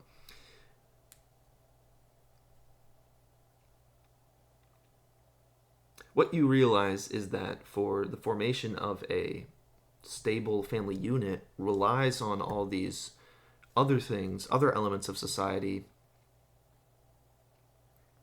to be functioning well. Because to have a family, you need to be attractive to a woman. Okay, well that involves all these other dimensions like financial stability, financial well-being, physical well-being, health. So that's your diet, your food, are you getting enough sunlight? That also involves, are you financially attractive? So then we have to look at the economy. Is the economy viable? So what you realize is for us to actually solve the problem of the fertility rate, it just really means we have to fix everything. There is no okay, we'll just stimulate the economy or stimulate family creation by giving people more money. That's not going to work because the equation that produces children has 100 variables that all need to be working well. And for those variables to be working well, what you're really saying is you need a functional society, which we just don't have anymore. A lot of that's technology. A lot of that is Jews. A lot of that is throwing away Christian values. Certain values and presuppositions that are holding us back, like insistency on democracy, insistency on hating kings, hating the church, hating authority, hating patriarchy, hating men, hating white people, hating or this blindness to different races, hating our health, trusting doctors above everything else. The avoidance of the formation of virtues, just acting as though we don't have to think about that. We don't have to form virtues and work on those and emphasize those.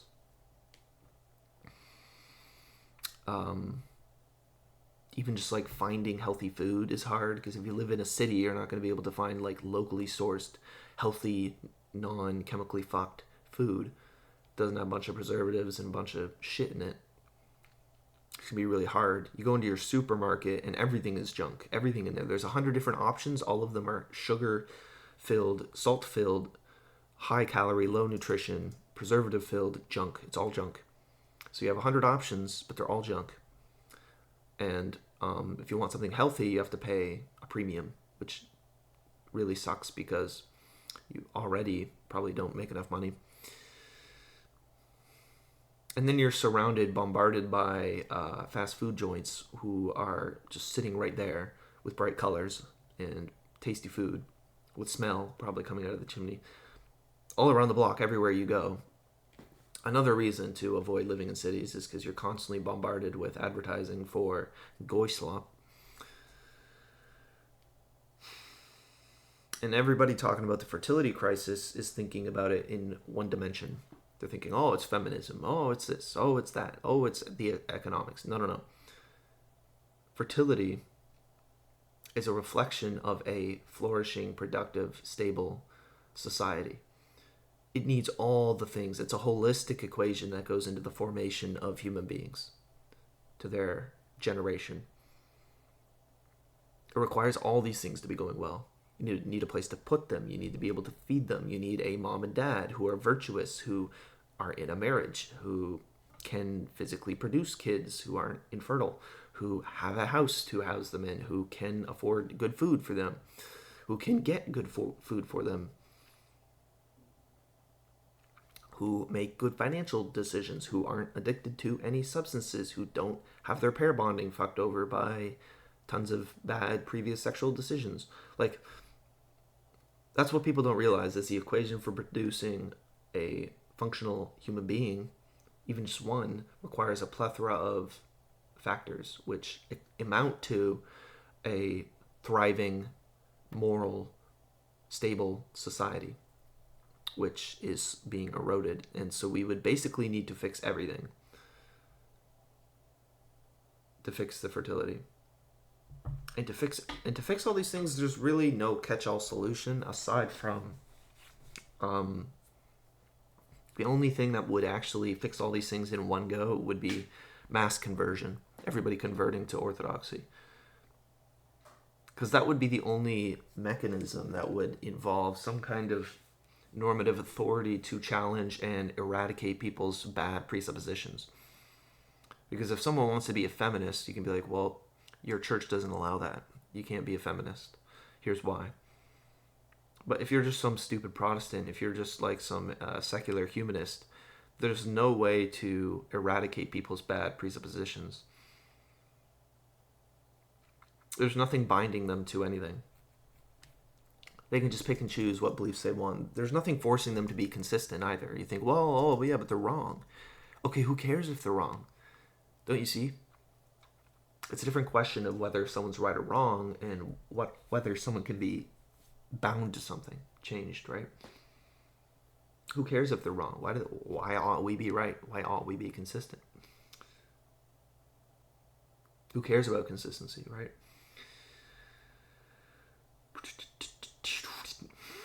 So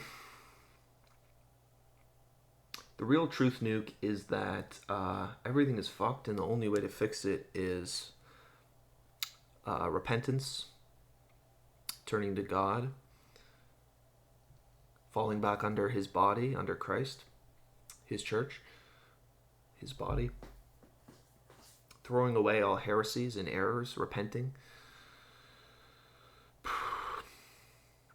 starting with ourselves, right? Throw away your vices, turn away from sin, turn your back to sin and towards God. And then once you do that, then you gotta like realize everything is fucked. It's not likely it's gonna be fixed. Even if I can do the work on myself, everybody else is still fucked. And I need to escape this situation to actually have a family of my own, right? That's the real truth, Nuke. It is kind of the God pill, but the God pill is gay because the God pill is like, well, as long as I choose any God. No. It's more like Christ pill. It's Orthodox pill. And Christ pill is not enough because even stupid Mormons would say they have Christ. That's the thing with the Protestants. It's not enough because you have all these Protestants who, oh yeah, I worship Christ, man, and then they're engaging in all this stupid presuppositions that are ruining society. Like, oh yeah, I pro democracy, yeah, bro. Church and state should be separated, bro. Women should have rights, bro. Yeah, immigration is good, bro. We're all the same. Okay, so they have all these problems, and there's nothing binding them to one decision or another. So all of their Christianity is just getting retconned and reinterpreted to mean anything that's acceptable to the establishment. That's really what's going on. Is all of the Christianity is being redefined and historically retconned to be pro-gay, pro-everything. That's a problem. And the only thing that has a stable defense against that is the Orthodox Church. The Pope's been 100% captured. If you can't see that, you're an idiot. If you don't think the Pope's been captured by WEF and globalism and environmentalism and gay rap mass in the Vatican type bullshit, if you can't see that, if you need 700 more popes, like, hey, Mr. based traditional Byzantine Catholic, how many more popes do you need to make a total fool of your church before you realize it's part of the problem? How many more popes need to humiliate pious, well-meaning Catholics, humiliate the church, your church, I would say, not my church? How much more of a humiliation ritual from your popes do you need to realize that your church is part of the problem, that you're no better than the Protestants? You're in the same boat as the Protestants. You're part of the problem. You have normative authority, but your authority is to a figure of Antichrist, who's part of the WEF, who's part of the problem, who's promoting problematic dogma, who's practicing, who has a negative praxis, who's desecrating your liturgy and replacing it with this soft, watered-down Novus Ordo crap. Your system's been hollowed out. Your liturgy's gone. Your pope is a product of the CIA and a product of the WEF and the global gay agenda, right?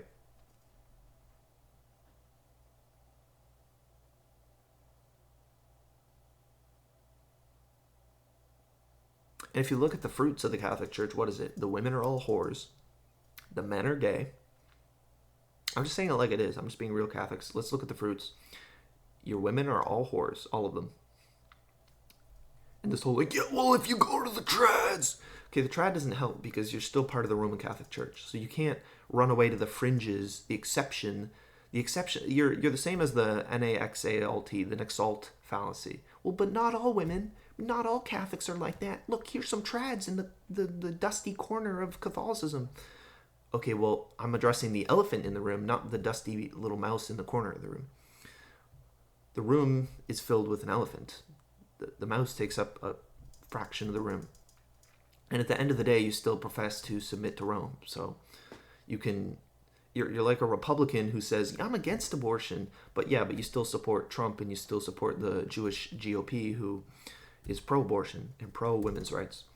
So you can say whatever you want, but the institution, which is my argument, represents something different. So you just contradict. You say you're based in trad, but you submit to a guy who's gay. And you submit to a church with gay doctrine. So you can say whatever you want. I'm this based trad Byzantine. We have the Eastern Catholic. Look at our liturgy. We have the Theotokos. Yeah, but you also submit to your gay Vatican. So you just contradict. So you're LARPing as a trad when the institution you belong to is gay. You're like a Republican who says, yeah, I'm based, I don't like Israel. Yeah, but you submit to Trump. Trump's your guy. The GOP is full of Jews. Stop LARPing. It's part of the problem, right? So I'm not addressing you individually as a trad cat. I'm looking at the Roman Catholic Church as a whole. And the answer is it's largely a part of the problem. Yeah, like same with the Protestants. We can say there's some based Protestants. There's some based Southern Baptists who praise God and whatever. I don't like Jews. I don't like immigrants. I'm a based Baptist. You can have those too. That doesn't make Protestantism okay. That doesn't fix the systemic problems. They're just an outlier, right? They're the exception against the overall rule, which is the same with the Catholics. Notice too that all the big Catholic apologists are all these Eastern Catholics, meaning they have to run away to the fringes, the more orthodox aspects of their own church. They have to put on a cloak of orthodox to appear based and legitimate. They have to look more like us to appear legitimate.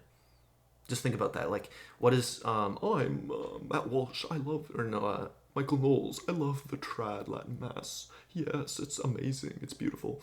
I'm Trent Horn. I like I'm an Eastern Byzantine Catholic. No. So you have all these based Eastern Byzantine Catholics. So you have to look like us. You have to LARP like us to appear more based, right? If you're the Western Church, why do you have to appear more Eastern to appear legitimate? Interesting. Almost like we're the litmus of legitimacy. Interesting. Because I don't see any East Orthodox appearing more Western and being like, I may be East Orthodox, but I like the Western Norvis Ordo Mass, and it's really cool. No, nobody's LARPing as a normative Roman Catholic in the Eastern Orthodox world. And if they are, they're fucking stupid. Everybody knows it.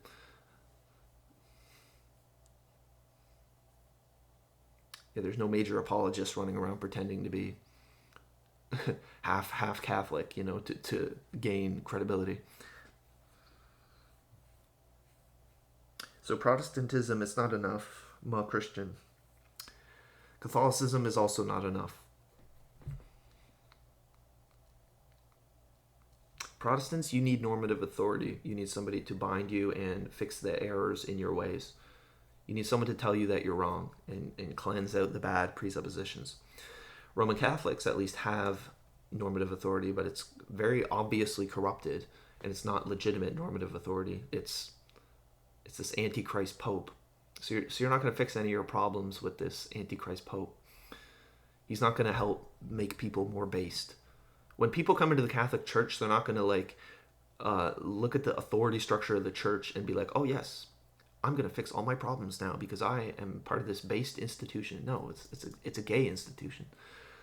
It's just going to make people more gay. Like, people joining the Catholic Church are not going to be like, it's not going to fix anything. It's not going to make people better. They're going to become like more gay and like more queer and more feminist. Because just look at what your Pope promotes. Look at what your Vatican See, the indefectible See of Rome. Look what they promote, bro. And you can't just say it's your Pope. It's also your catechism is reflecting your bad dogma. It's your ecumenical councils and your dialogues. It's infecting your dogma. It's infecting your Pope's writings. It's infecting everything. So you can't retreat to the whole, well, the next cathedral, dirt. That's cope. That's basically saying, well, everything else in our church sucks, but at least we don't contradict ex cathedra. Okay, well, is your church just a series of ex cathedra statements? Is your church, is all your church is a series of propositional assentiments? No. Who cares? Like literally, if your popes, so by your argumentation, you would say that, you know, your pope could praise Satan every day and kill babies on an altar, and go around killing people, but hey, he didn't commit a dogmatic contradiction, so everything's fine. Because that's kind of the angle I'm coming from.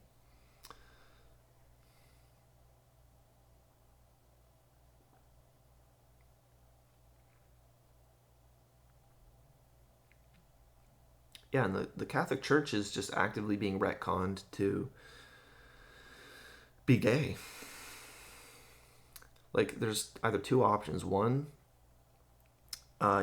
your church contradicts on Nostra Aetate Vatican II, and therefore your church is false. Or it's being, the evolution it grows from like a seed to a tree, and your position is basically just being retconned, and can be retconned at any moment to mean the opposite of what it meant yesteryear. To now mean we all have to, you know, kumbaya, sing with Muslims in the mosque because we all worship the same monotheistic God or some bullshit. Meaning your tradition can just be retconned to mean something else whenever a gay pope feels like it. Meaning that your system is useless and not helpful at all for preserving tradition, if it can just be John Newman retconned at any moment. Or it just contradicts. That's what you have to say. You'd have to say it contradicts. In which case, your church can contradict, and that would make you false.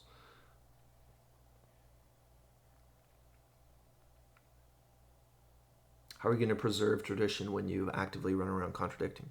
What makes you think it's going to preserve tradition? Like, if you can't see that the Catholic Church has been captured ideologically, and it's promoting part of the problem, it's part of the problem. If you can't see that, then you're just actively being dishonest. And the trad cats are committing the Nuxalt fallacy. Not all X are like that. I'm over here in the corner of the world doing a tiny little trad Latin mass. And you can't make the argument that, well, yeah, but the trads are the only ones having kids, so eventually the Roman Church is going to become based again because the trad church is growing. Okay, but this doesn't work because your system is an autocracy. It's a top-down autocracy. Nobody judges the first see. So it doesn't matter if all of the lay people and even some of the clergy are mo-based, because the cardinal and the pope are the people who make the final decisions on what's binding for the whole church. So it's not a democracy where if we have enough based people, then we can just elect a good pope. That's not how that works. The pope picks the cardinals, and then the cardinals elect a new pope. So it's a closed loop. It's not a democracy. Your church is not a democracy. You don't just, we'll elect a based one. No. And all the popes have actively spoken out against the SSPX, the Latin trad community, condemned them. The Novus Ordo Mass has been definitively declared as normative for your church. The SSPX are in schism. The trads are persecuted. They don't want you doing your mass. So even that should prove it alone. Your own church hates you. Your own church treats you like schismatics and deviants. That alone should tell you that they're not helping. They're part of the problem.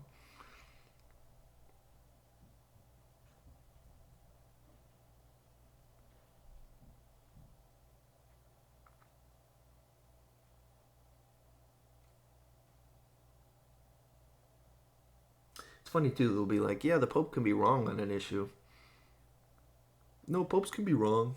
Oh, just not the filioque. The popes were wrong here in Vatican I and II, but they can't be wrong in the filioque. Because that's why you won't become Orthodox, right? The filioque, the essence energies, ADS. So the Pope was wrong here, but not here. So what you're saying really is you're just a Protestant. You just pick and choose the parts you like and don't like. No, this was right. No, that's wrong. This was right, that's wrong. Okay, so you, as an individual Roman Catholic, get to make determinations on what parts of the papacy and the Vatican were correct and incorrect. In the 11th century, they were correct over here. But here in the 20th century, that's liberal, that's problematic. I don't like that. Okay, so you're Protestant. You judge the Pope. You call him liberal. You call this vague. You call that problematic. You don't like this. I don't think that's how the Roman Catholic Church works. I think it's the fullness of truth, is it not?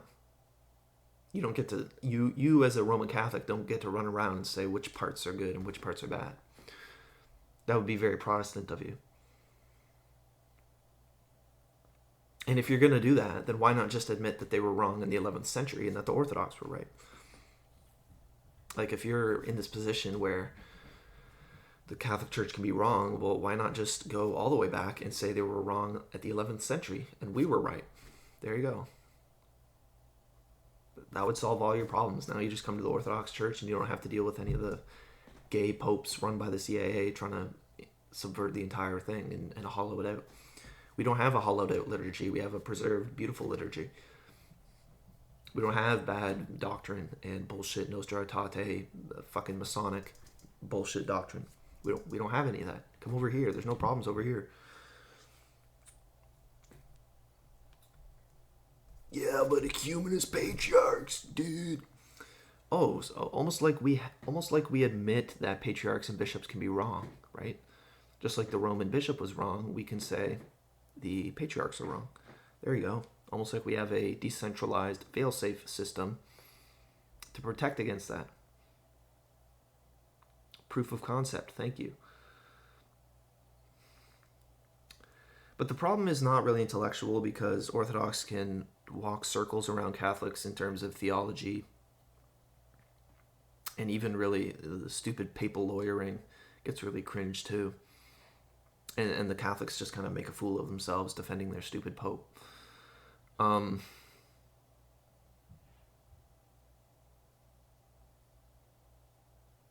problem, though, is in their heart. They have pride and ego, and they don't want to admit that they were wrong. That's really it. Is the Catholics have a vested interest in their church, and they don't want to admit that they were wrong, even if they get smacked around left, right, and center by Orthodox every day.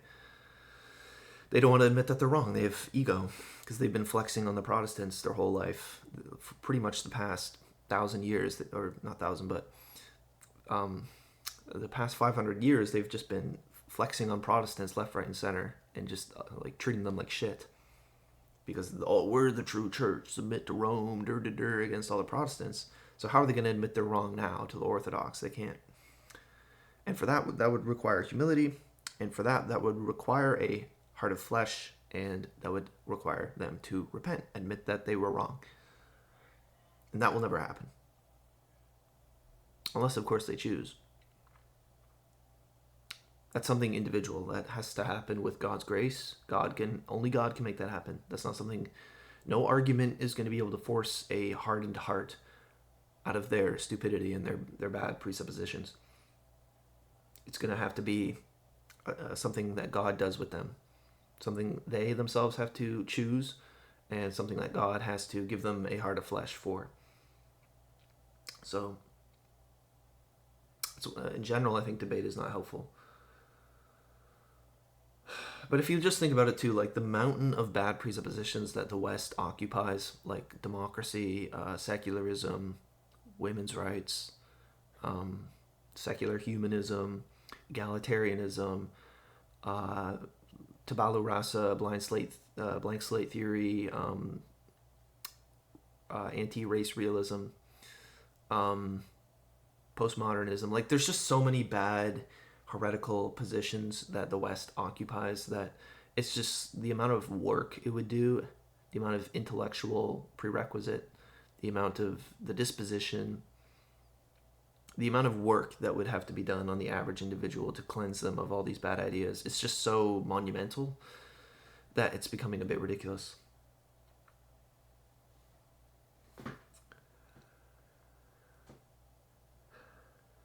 And then you got immigrants coming in who don't even have, at least if you have a high IQ, you can figure this out. And you can work it out in your head. But if you're like an immigrant, yeah, you're kind of fucked.